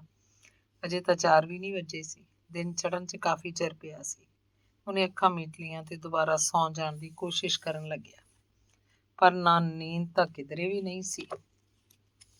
ਇੱਕ ਬੇਚੈਨੀ ਜਿਹੀ ਨੇ ਉਹਨੂੰ ਮੰਜੇ ਤੇ ਫੇਰ ਉਠਾ ਦਿੱਤਾ। ਬੈਠਕ 'ਚ ਪਏ ਸਟੋਵ ਤੇ ਉਹਨੇ ਚਾਹ ਦਾ ਗਲਾਸ ਬਣਾ ਲਿਆ। ਚਾਹ ਪੀਂਦੇ ਪੀਂਦੇ ਉਹਦੀ ਸੋਚ ਉਡਾਰੀ ਦੂਰ ਕਿਧਰੇ ਫੜਫੜਾ ਰਹੀ ਸੀ। ਉਹਨੇ ਕੋਈ ਕਿਤਾਬ ਪੜ੍ਹਨ ਦੀ ਕੋਸ਼ਿਸ਼ ਨਹੀਂ ਕੀਤੀ। ਉੱਠਿਆ, ਨਿਆਈ 'ਚ ਜੰਗਲ ਪਾਣੀ ਗਿਆ, ਆ ਕੇ ਨਹਾ ਲਿਆ। ਨਹਾ ਕੇ ਨਵੇਂ ਧੋਤੇ ਕੱਪੜੇ ਪਾ ਲਏ। 7 ਮੀਟਰੀ ਪੱਗ ਨੂੰ ਚਿਣ ਕੇ ਬੰਨਣ ਲੱਗਿਆ। ਪੱਗ ਬੰਨ ਰਿਹਾ ਸੀ, ਉਹ ਕੋਈ ਗੀਤ ਵੀ ਗਾ ਰਿਹਾ ਸੀ। ਇੱਕ ਫੈਸਲਾ ਜਿਹਾ ਮਨ 'ਚ ਲੈ ਕੇ, ਜਿਵੇਂ ਹੌਲਾ ਫੁੱਲ ਹੋ ਗਿਆ ਹੋ। ਹੁਣ ਉਸ 'ਚ ਸਵੇਰੇ 4 ਵਜੇ ਵਾਲਾ ਮਾਨਸਿਕ ਤਣਾਅ ਨਹੀਂ ਸੀ। ਤਿਆਰ ਹੋ ਕੇ ਉਹ ਮਾਂ ਕੋਲ ਗਿਆ। ਮਾਂ ਤਾਂ ਅਜੇ ਸੁੱਤੀ ਪਈ ਸੀ। ਬਾਪ ਵੀ ਕੋਲ ਹੀ ਸੁੱਤਾ ਸੀ। ਉਹਨੇ ਹੌਲੀ ਦੇ ਕੇ ਮਾਂ ਦੀ ਬਾਂਹ ਹਿਲਾਉਣੀ ਤੇ ਆਖਿਆ, ਮਾਂ ਮੈਂ ਪਾਸੇ ਜਾ ਕੇ ਆਉਣਾ, ਸ਼ਾਮ ਤੱਕ ਸ਼ਾਇਦ ਮੁੜ ਆਊਂਗਾ। ਮਾਂ ਨੇ ਸਿਰ ਹਿਲਾਇਆ, ਬੋਲੀ ਨਹੀਂ। ਉਹ ਵਿਹੜੇ 'ਚ ਤੁਰਿਆ ਜਾ ਰਿਹਾ ਸੀ। ਮਾਂ ਦੀ ਅੱਖ ਖੁੱਲ ਚੁੱਕੀ ਸੀ। ਸਵੇਰ ਦੇ ਘੁਸਮੁਸੇ 'ਚ ਚਿੱਟਾ ਚਾਨਣ ਰਲਣਾ ਸ਼ੁਰੂ ਹੋ ਗਿਆ ਸੀ। ਮਾਂ ਨੂੰ ਪੁੱਤ ਦੀ ਪਿੱਠ ਬਲਾਂ ਹੀ ਸੋਹਣੀ ਲੱਗ ਰਹੀ ਸੀ। ਬੈਠਕ 'ਚ ਜਾ ਕੇ ਹਰਿੰਦਰ ਨੇ ਇੱਕ ਵਾਰੀ ਫੇਰ ਸ਼ੀਸ਼ਾ ਦੇਖਿਆ। ਉਹਨੂੰ ਆਪਣਾ ਚਿਹਰਾ ਬਹੁਤ ਚੰਗਾ ਲੱਗਿਆ। ਭਾਈ ਰੂਪੇ ਦੇ ਬੱਸ ਅੱਡੇ ਉੱਤੇ ਜਾ ਕੇ ਉਹਨੇ ਸਲਾਬਤਪੁਰੇ ਤੱਕ ਦੀ ਬੱਸ ਲੈ ਲਈ। ਉੱਥੋਂ ਬਰਨਾਲੇ ਦੀ ਬੱਸ ਚੜ੍ਹ ਗਿਆ। ਬਰਨਾਲੇ ਤੋਂ ਫੇਰ ਸੰਗਰੂਰ। ਉਹਦੇ ਕਦਮ ਆਪਣੇ ਆਪ ਹੀ ਬਾਜ਼ਾਰ ਵੱਲ ਵੱਧ ਗਏ। ਕਾਫੀ ਦੂਰ ਅੱਗੇ ਜਾ ਕੇ ਉਹ ਖੱਬੇ ਹੱਥ ਮੁੜ ਗਿਆ। ਨਾਭਾ ਗੇਟ ਵੱਲ ਘਰਾਂ ਦਾ ਰਾਹ ਲੱਭਣ ਲੱਗਿਆ। ਉਹ ਇੱਕ ਵਾਰ ਇੱਥੇ ਆਇਆ ਤਾਂ ਸੀ, ਪਰ ਹੁਣ ਉਹਨੂੰ ਕੋਈ ਥੋਹ ਜਿਹਾ ਨਹੀਂ ਸੀ ਲੱਗ ਰਿਹਾ। ਅਖੀਰ ਉਹਨੇ ਗਲੀ ਲੱਭ ਹੀ ਲਈ। ਦਰਵਾਜ਼ੇ ਦਾ ਤਖਤਾ ਖੜਕਾਇਆ। ਪਦਮਾ ਹੀ ਬਾਹਰ ਖੋਲ੍ਹਣ ਆਈ। 9 ਵੱਜ ਰਹੇ ਸੀ। ਉਹ ਆਪਣੇ ਸਕੂਲ ਨੂੰ ਜਾਣ ਲਈ ਤਿਆਰ ਸੀ। ਚਿੱਟੀ ਸਲਵਾਰ ਕਮੀਜ਼ ਤੇ ਚਿੱਟੀ ਚੁੰਨੀ, ਚਿੱਟੇ ਕੱਪੜਿਆਂ 'ਚ ਉਹਦਾ ਆਪਣਾ ਚਿਹਰਾ ਸਫੈਦ ਸਫੈਦ ਲੱਗ ਰਿਹਾ ਸੀ, ਜਿਵੇਂ ਬਰਫ਼ ਵਿੱਚੋਂ ਤਰਾਸ਼ ਕੇ ਕੱਢਿਆ ਬੁੱਤ। ਸੁਬਕ ਜੀ, ਅੱਖ ਖੰਭੜੀ ਦਾ ਫੰਭਾ ਜਿਹਾ ਉਹਦਾ ਸਰੀਰ। ਉਹ ਹਰਿੰਦਰ ਨੂੰ ਸਿੱਧਾ ਹੀ ਅੰਦਰ ਬੈਠਕ 'ਚ ਲੈ ਗਈ। ਦੋਵੇਂ ਭਰਾ ਘਰੋਂ ਜਾ ਚੁੱਕੇ ਸੀ। ਭਰਜਾਈਆਂ ਆਪਣੇ ਜਵਾਕਾਂ ਨੂੰ ਸਕੂਲ ਭੇਜਣ ਦੇ ਆਰ 'ਚ ਸੀ। ਹਰਿੰਦਰ ਨੂੰ ਸੋਫੇ ਤੇ ਬਿਠਾ ਕੇ ਉਹ ਪੁਸ਼ਪਿੰਦਰ ਦਾ ਹਾਲ ਚਾਲ ਪੁੱਛਣ ਲੱਗੀ। ਉਹਦਾ ਮਾਡਲ ਸਕੂਲ ਉਸੇ ਗਲੀ 'ਚ ਸੀ। ਭਰਜਾਈ ਤੋਂ ਚਾਹ ਧਰਾ ਕੇ ਉਹ ਹਰਿੰਦਰ ਨੂੰ ਕਹਿੰਦੀ, ਤੂੰ ਬੈਠੀ, ਮੈਂ ਹੁਣੇ ਆਈ, ਮੈਂ ਮੈਡਮ ਨੂੰ ਆਖਾਂ। ਉਹ ਮੁੜ ਕੇ ਆਈ ਤਾਂ ਚਾਹ ਬਣੀ ਪਈ ਸੀ, ਗਲਾਸਾਂ 'ਚ ਪਾ ਕੇ ਰੱਖੀ ਹੋਈ ਸੀ। ਸਕੂਲੋਂ ਆਉਂਦੀ ਉਹ ਦੁਕਾਨ ਤੋਂ ਖਾਣ ਲਈ ਵੀ ਨੁਕ ਸੁੱਕ ਜਿਹਾ ਫੜ ਲਿਆਈ। ਬੈਠਕ 'ਚੋਂ ਚਾਹ ਪੀਣ ਲੱਗੇ ਦੋਵੇਂ ਹੀ ਸੀ, ਇੱਕ ਦੂਜੇ ਵੱਲ ਝਾਕਦੇ, ਜਿਵੇਂ ਅੱਖਾਂ 'ਚ ਹੀ ਗੱਲਾਂ ਕਰਦੇ ਹੋਣ। ਅੱਖਾਂ ਦੀ ਜ਼ੁਬਾਨ ਬੁੱਲਾਂ ਤੇ ਆਈ ਤਾਂ ਪਦਮਾ ਨੇ ਪੁੱਛਿਆ, ਮੇਰੀ ਹੁਣ ਵਾਲੀ ਚਿੱਠੀ ਮਿਲ ਗਈ ਸੀ? ਹਾਂ, ਕੱਲ ਮਿਲੀ ਸੀ, ਇਸੇ ਕਰਕੇ ਤਾਂ ਆ ਗਿਆ ਮੈਂ। ਪਹਿਲੀਆਂ ਚਿੱਠੀਆਂ ਵੀ ਮਿਲਦੀਆਂ ਰਹੀਆਂ ਹੋਣਗੀਆਂ? ਹਾਂ, ਸਭ ਮਿਲੀਆਂ ਨੇ। ਕਦੇ ਇੱਕ ਚਿੱਠੀ ਤਾਂ ਲਿਖ ਦੇਣੀ ਸੀ ਭੁੱਲ ਭੁਲਾ ਕੇ। ਨਹੀਂ, ਚਿੱਠੀ ਨਹੀਂ ਮੈਂ ਲਿਖੀ। ਚੰਗੀਆਂ ਨਹੀਂ ਲੱਗੀਆਂ ਮੇਰੀਆਂ ਗੱਲਾਂ? ਨਹੀਂ, ਇਹ ਗੱਲ ਨਹੀਂ। ਹੋਰ ਫਿਰ? ਮੈਂ ਸੋਚਿਆ ਚਿੱਠੀ ਕੀ ਲਿਖਣੀ ਹੈ, ਕਦੇ ਆਪ ਹੀ ਚਿੱਠੀ ਦਾ ਜਵਾਬ ਬਣ ਕੇ ਜਾਊਂਗਾ। ਅੱਛਾ। ਪਦਮਾ ਨੇ ਲੰਮਾ ਸਾਹ ਲਿਆ ਤੇ ਫਿਰ ਉਹਦਾ ਸਾਰੇ ਦਾ ਸਾਰਾ ਵਜੂਦ ਇੱਕ ਸਵਾਲ ਬਣ ਕੇ ਹਰਿੰਦਰ ਦੀਆਂ ਅੱਖਾਂ 'ਚ ਉਤਰ ਆਇਆ। ਉੱਤਰਲੋ ਮੱਛੀ ਹੋ ਕੇ ਉੱਠੀ। ਚਾਹ ਦੀ ਘੁੱਟ ਅੰਦਰ ਕਿਵੇਂ ਲੰਘੇ। ਗਲਾਸ ਉਹਨੇ ਹਿੱਕ ਨੂੰ ਲਾ ਲਿਆ। ਤੱਤੇ ਕੱਚ ਦਾ ਸੇਕ ਵੀ ਉਹਦੀਆਂ ਧੜਕਣਾਂ ਨੂੰ ਬੰਨ੍ਹ ਨਾ ਸਕਿਆ। ਉਹਨੂੰ ਲੱਗਿਆ ਚਾਹ ਡੁੱਲ ਜਾਊਗੀ। ਤੇਰਾ ਟੈਚੀ ਕੋਈ? ਹਰਿੰਦਰ ਨੇ ਸਵਾਲ ਕੀਤਾ। ਪਦਮਾ ਚੁੱਪ ਦੀ ਚੁੱਪ ਰਹਿ ਗਈ। ਇੱਕ ਛਿਣ ਲਈ ਉੱਠੀ। ਖਿਝ ਉਹਦੇ ਅੰਦਰ ਹੀ ਮਰ ਗਈ। ਉਹ ਕੀ ਜਵਾਬ ਦਿੰਦੀ? ਬੜਾ ਫਜ਼ੂਲ ਤੇ ਬੇਮੌਕਾ ਸਵਾਲ ਸੀ। ਤੇ ਫਿਰ ਹਰਿੰਦਰ ਨੇ ਆਪ ਹੀ ਕਿਹਾ, ਆਪਣਾ ਲੀੜਾ ਕੱਪੜਾ ਜਿਹੜਾ ਹੈ ਪਾ ਲੈ ਅਟੈਚੀ 'ਚ, ਚੱਲ ਉੱਠ ਤੁਰ। ਪਦਮਾ ਨੂੰ ਲੱਗਿਆ ਉਹ ਪਾਗਲ ਹੋ ਜਾਏਗੀ। ਦੂਜੇ ਬਿੰਦ ਉਹਨੇ ਸੋਚਿਆ, ਹਰਿੰਦਰ ਪਾਗਲ ਤਾਂ ਨਹੀਂ। 15-20 ਮਿੰਟਾਂ ਤੋਂ ਵੱਧ ਸਮਾਂ ਨਹੀਂ ਲੱਗਿਆ ਹੋਏਗਾ। ਅਟੈਚੀ 'ਚ ਲੋੜੀਂਦੇ ਕੱਪੜੇ ਤੇ ਹੋਰ ਜ਼ਰੂਰੀ ਸਮਾਨ ਪਾ ਕੇ ਉਹ ਤਿਆਰ ਹੋਈ ਬੈਠੀ ਸੀ। ਚੱਲਦੇ ਸਮੇਂ ਵੱਡੀ ਭਰਜਾਈ ਨੂੰ ਇੰਨਾ ਹੀ ਆਖਿਆ, ਭਾਬੀ ਮੈਂ ਚੱਲੀ ਹਾਂ। ਭਰਜਾਈ ਨੇ ਇੱਕ ਵਾਰ ਨਹੀਂ ਪੁੱਛਿਆ ਕਿੱਧਰ, ਕਿਉਂ। ਹਰਿੰਦਰ ਵੱਲ ਤੁਰਦੀ ਨਜ਼ਰ ਨਾਲ ਉਹ ਇੱਕ ਪਲ ਸਿਰਫ ਝਾਕੀ, ਬਸ। ਅਖੀਰਲਾ ਅੰਗ 20ਵਾਂ। ਪਦਮਾ ਨੂੰ ਲੈ ਕੇ ਉਹ ਸੁਨਾਮ ਚ ਦੀ ਬਠਿੰਡੇ ਜਾ ਪਹੁੰਚਿਆ। ਉਹ ਕਾਲਜ ਪੁਸ਼ਪਿੰਦਰ ਦੇ ਕੋਲ ਨਹੀਂ ਗਿਆ। ਬੱਸ ਸਟੈਂਡ ਤੋਂ ਰਿਕਸ਼ਾ ਲਿਆ ਤੇ ਕਿਲੇ ਦੇ ਦਰਵਾਜ਼ੇ ਕੋਲ ਦੀ ਜਾ ਕੇ ਉਸੇ ਘਰ ਉਹ ਜਾ ਉਤਰੇ ਜਿੱਥੇ ਚੁਬਾਰੇ 'ਚ ਪੁਸ਼ਪਿੰਦਰ ਦੀ ਰਿਹਾਇਸ਼ ਸੀ। ਪੁਸ਼ਪਿੰਦਰ ਮਾਲਕ ਮਕਾਨ ਦੇ ਘਰ ਚੁਬਾਰੇ ਦੀ ਚਾਬੀ ਨਹੀਂ ਦੇ ਕੇ ਜਾਂਦੀ ਸੀ, ਪਰ ਉਹ ਤਾਂ ਸਿੱਧੇ ਹੀ ਇੱਥੇ ਆ ਗਏ ਸੀ। 1:30 ਦਾ ਵਕਤ ਹੋ ਗਿਆ ਸੀ। ਪੁਸ਼ਪਿੰਦਰ ਕਾਲਜੋਂ ਆਉਣ ਵਾਲੀ ਸੀ। ਉਹ ਥੱਲੇ ਮਾਲਕਣ ਦੇ ਕਮਰੇ 'ਚ ਬੈਠ ਗਏ। ਇਸ ਘਰ ਦੇ ਲੋਕ ਤਾਂ ਹਰਿੰਦਰ ਨੂੰ ਪਹਿਲਾਂ ਹੀ ਜਾਣਦੇ ਸੀ। ਕਿੰਨੀ ਵਾਰੀ ਤਾਂ ਉਹ ਇੱਥੇ ਆਇਆ ਸੀ। ਮਾਲਕਣ ਨੇ ਪਦਮਾ ਨੂੰ ਵੀ ਵੇਖਿਆ ਹੋਇਆ ਸੀ। ਉਹਨਾਂ ਨੂੰ ਚਾਹ ਵੀ ਪਿਆਤੀ। ਪੁਸ਼ਪਿੰਦਰ 2 ਵਜੇ ਆਈ। ਹਰਿੰਦਰ ਤੇ ਪਦਮਾ ਨੂੰ ਵੇਖ ਕੇ ਬਹੁਤ ਹੈਰਾਨ ਹੋਈ। ਦੰਦਾਂ 'ਚ ਜੀਭ ਲੈ ਕੇ ਅੱਖਾਂ ਟੱਡੀਆਂ। ਹਰਿੰਦਰ ਹੱਸ ਪਿਆ। ਪਦਮਾ ਗੰਭੀਰ ਹੋ ਗਈ। ਆਪਣੇ ਆਪ ਨੂੰ ਸੰਭਾਲਣ ਲੱਗੀ। ਪੁਸ਼ਪਿੰਦਰ ਉਹਨਾਂ ਨੂੰ ਉੱਤੇ ਚੁਬਾਰੇ 'ਚ ਲੈ ਗਈ। ਪੌੜੀਆਂ ਚੜ੍ਹਦਿਆਂ ਪੁਸ਼ਪਿੰਦਰ ਦੇ ਦਿਮਾਗ 'ਚ ਇੱਕ ਗੱਲ ਪੈਂਦੀ ਸੀ। ਇਹ ਨਿਕਲ ਜਾਂਦੀ ਸੀ। ਇੱਕ ਖੁਸ਼ੀ ਭਰੀ ਹੈਰਾਨੀ ਜੀ। ਇਸ ਤਰ੍ਹਾਂ ਇਸ ਹਾਲਤ 'ਚ ਕਿਵੇਂ ਆਏ ਨੇ ਉਹਦੇ ਕੋਲ। ਚੁਬਾਰੇ 'ਚ ਬੈਠਾ ਕੇ ਪਹਿਲਾ ਸਵਾਲ ਹੀ ਪੁਸ਼ਪਿੰਦਰ ਨੇ ਕੀਤਾ, ਤੁਸੀਂ ਆਏ ਕਿਵੇਂ ਹੋ? ਹਰਿੰਦਰ ਨੂੰ ਕੋਈ ਜਵਾਬ ਨਹੀਂ ਆਉਣਿਆ। ਪਦਮਾ ਨੂੰ ਸ਼ਰਾਰਤ ਸੁੱਝੀ। ਆਪਣੀ ਚੁੰਨੀ ਦਾ ਪੱਲਾ ਫੜ ਕੇ ਦੋਵੇਂ ਹੱਥਾਂ ਨਾਲ ਪੁਸ਼ਪਿੰਦਰ ਦੇ ਗੋਡੇ ਨੂੰ ਛੁਹਾਤਾ। ਪੁਸ਼ਪਿੰਦਰ ਬਿਜਲੀ ਦਾ ਕਰੰਟ ਲੱਗਣ ਵਾਂਗ ਟੱਪ ਉੱਠੀ। ਇਸ ਵਾਰ ਤਾਂ ਉਹਦੀ ਜੀਭ ਤਾਲੂਏ ਨਾਲ ਹੀ ਜਾ ਲੱਗੀ। ਅੱਖਾਂ ਜਿਵੇਂ ਹੋਣ ਹੀ ਨਾ। ਫਿਰ ਬੋਲੀ, ਤੌਬਾ। ਪਦਮਾ ਨੇ ਉਹਨੂੰ ਬਾਹੋਂ ਫੜ ਕੇ ਉਠਾ ਲਿਆ। ਤੁਹਾਡੀ ਇਹ ਹਿੰਮਤ? ਪੁਸ਼ਪਿੰਦਰ ਨੇ ਜਿਵੇਂ ਦੋਹਾਂ ਨੂੰ ਨਿਸ਼ਾਨਾ ਬਣਾ ਕੇ ਇੱਕੋ ਵਾਰ ਵਿੰਨ ਦੇਣਾ ਹੋਵੇ। ਉਹ ਭਵੱਤਰ ਗਏ। ਫਿਰ ਪੁਸ਼ਪਿੰਦਰ ਨੇ ਪਦਮਾ ਨੂੰ ਬੁੱਕਲ 'ਚ ਲੈ ਲਿਆ। ਜੱਫੀ ਪਾ ਕੇ ਜ਼ੋਰ ਦੀ ਘੁੱਟਿਆ। ਉਹਦਾ ਮੂੰਹ ਚੁੰਮਣ ਲੱਗੀ। ਉਹਨੂੰ ਛੱਡਿਆ ਤੇ ਉੱਠ ਕੇ ਚੁੱਪਚਾਪ ਬੈਠੇ ਹਰਿੰਦਰ ਦੀ ਗੱਲ ਉੱਤੇ ਇੱਕ ਪੋਲਾ ਜਿਹਾ ਥੱਪੜ ਟਿਕਾਤਾ। ਘੜੇ 'ਚੋਂ ਭਰ ਕੇ ਪਦਮਾ ਨੂੰ ਪਾਣੀ ਦਾ ਗਲਾਸ ਦਿੱਤਾ। ਇੱਕ ਗਲਾਸ ਫਿਰ ਹਰਿੰਦਰ ਨੂੰ। ਫਿਰ ਇੱਕ ਗਲਾਸ ਹੋਰ ਭਰ ਕੇ ਆਪ ਪਾਣੀ ਪੀਣ ਲੱਗੀ। ਫਿਰ ਕਹਿੰਦੀ, ਹੁਣ ਰੋਟੀ ਦਾ ਕਰੀਏ ਕੁਝ, ਤੁਸੀਂ ਵੀ ਖਾਣੀ ਹੋਊਗੀ। ਪਦਮਾ ਉਹਦੀ ਮਦਦ ਕਰਨ ਲੱਗੀ। ਸਟੋਵ ਤੇ 7-8 ਰੋਟੀਆਂ ਉਹਨਾਂ ਨੇ ਹੋਰ ਲਾ ਲਈਆਂ। ਪੁਸ਼ਪਿੰਦਰ ਇਕੱਲੀ ਲਈ ਸਵੇਰ ਦੀ ਰੱਖੀ ਸਬਜ਼ੀ ਹੁਣ ਤਿੰਨਾਂ ਲਈ ਕਾਫੀ ਸੀ। ਅਚਾਰ ਹੈਗਾ ਸੀ। ਪੈਸੇ ਦੇ ਕੇ ਮਾਲਕ ਮਕਾਨ ਦੇ ਸਕੂਲੀ ਮੁੰਡੇ ਤੋਂ ਪੁਸ਼ਪਿੰਦਰ ਨੇ ਦਹੀਂ ਮੰਗਵਾ ਲਈ। ਰੋਟੀ ਖਾਂਦੇ ਉਹ ਸੰਗ ਕੇ ਗੱਲਾਂ ਕਰਨ ਲੱਗੇ। ਰੋਟੀ ਖਾ ਕੇ ਘੜੀ ਬਿੰਦੀ ਆਰਾਮ ਕੀਤਾ ਹੋਏਗਾ।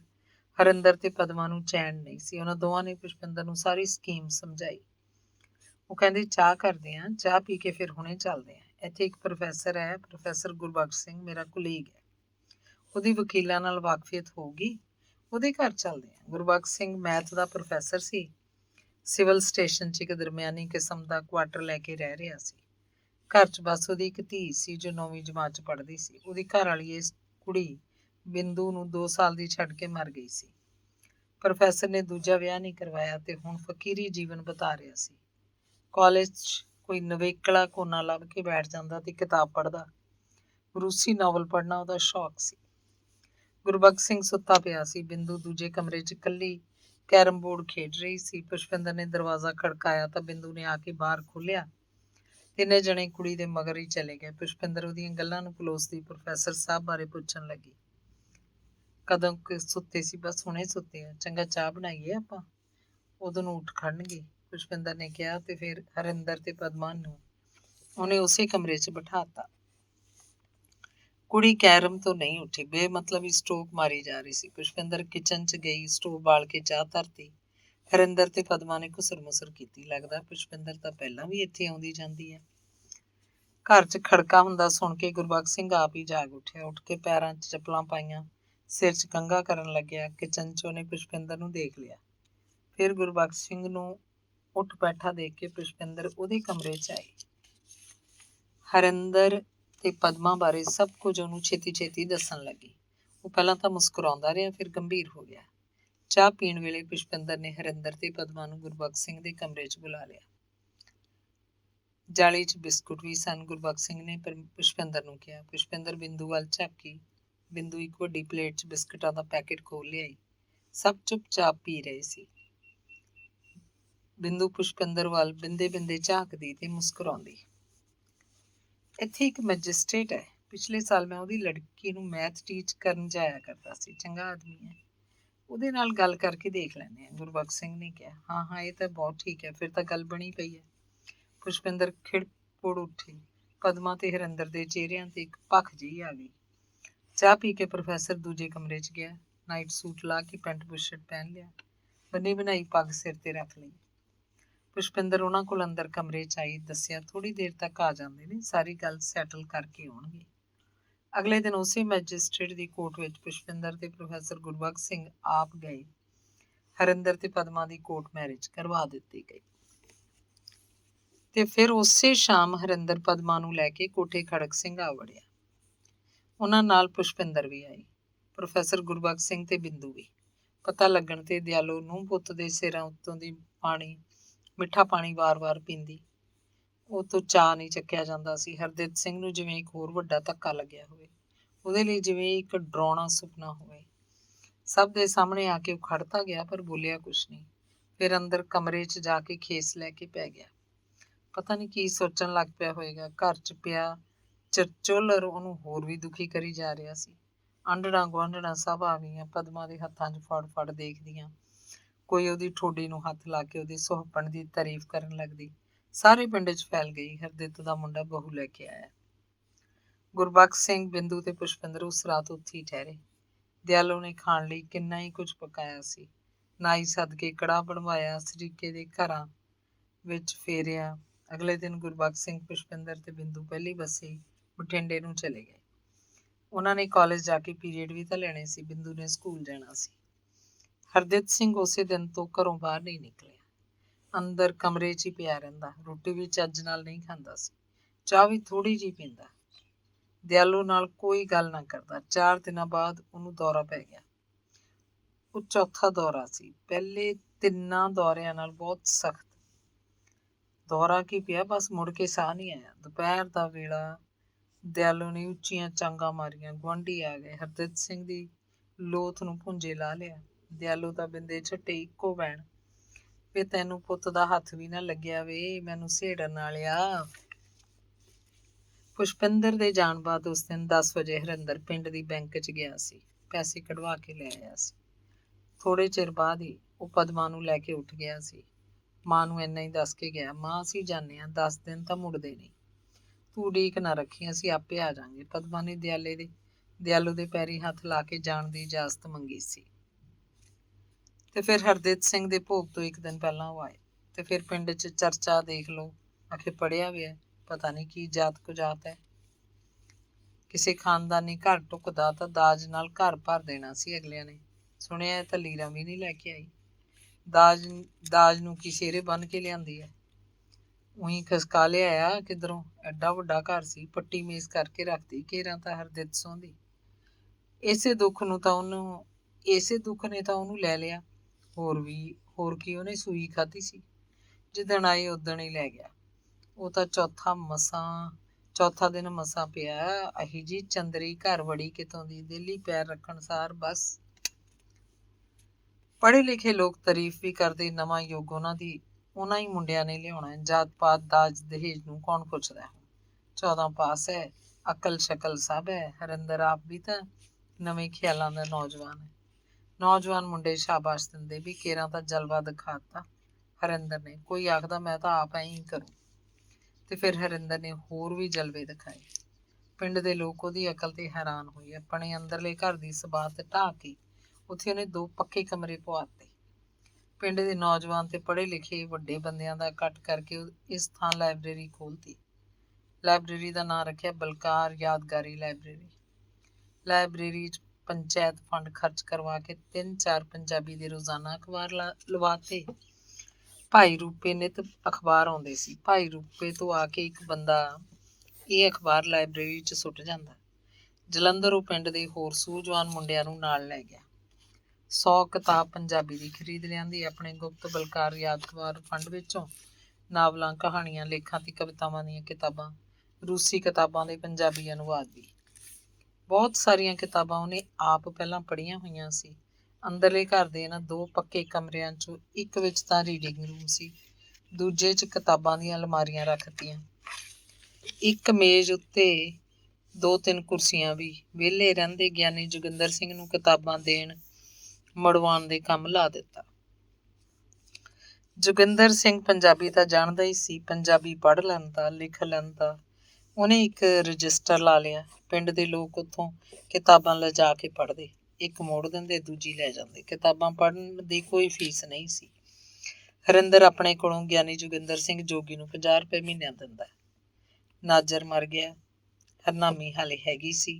ਹਰਨਾਮੀ ਦੇ ਘਰ ਵੀ ਹੁਣ ਜੋਗਿੰਦਰ ਸਿੰਘ ਰਹਿੰਦਾ ਸੀ। ਸੱਥ 'ਚ ਬੈਠ ਕੇ ਲੋਕ ਪੁਰਾਣੀ ਗੱਲ ਛੇੜਦੇ ਤਾਂ ਹੱਸਣ ਲੱਗਦੇ। ਨਵੇਂ ਮੁੰਡਿਆਂ ਨੂੰ ਵਿਸ਼ਵਾਸ ਹੀ ਨਾ ਆਉਂਦਾ ਕਿ ਗਿਆਨੀ ਜੋਗਿੰਦਰ ਸਿੰਘ ਹਰਨਾਮੀ ਦਾ ਕਦੇ ਘਰ ਵਾਲਾ ਸੀ। ਉਹ ਜੋਗਿੰਦਰ ਸਿੰਘ ਤੇ ਹਰਨਾਮੀ ਦੇ ਹੋਣ ਵਾਲੇ ਰਿਸ਼ਤੇ ਨੂੰ ਦੇਖ ਕੇ ਹੈਰਾਨ ਹੁੰਦੇ। ਪ੍ਰਾਗਦਾਸ ਦਾ ਡੇਰਾ ਉੱਜੜ ਚੁੱਕਿਆ ਸੀ। ਹੁਣ ਰਾਤ ਨੂੰ ਉੱਥੇ ਕੋਈ ਨਾ ਰਹਿੰਦਾ। ਕਈ ਸਾਲਾਂ ਦੀ ਗੱਲ ਹੈ। ਇੱਕ ਰਾਤ ਕੋਈ ਓਪਰੇ ਬੰਦੇ ਆਏ ਸੀ, ਪ੍ਰਾਗਦਾਸ ਨੂੰ ਲੁੱਟ ਕੇ ਲੈ ਗਏ।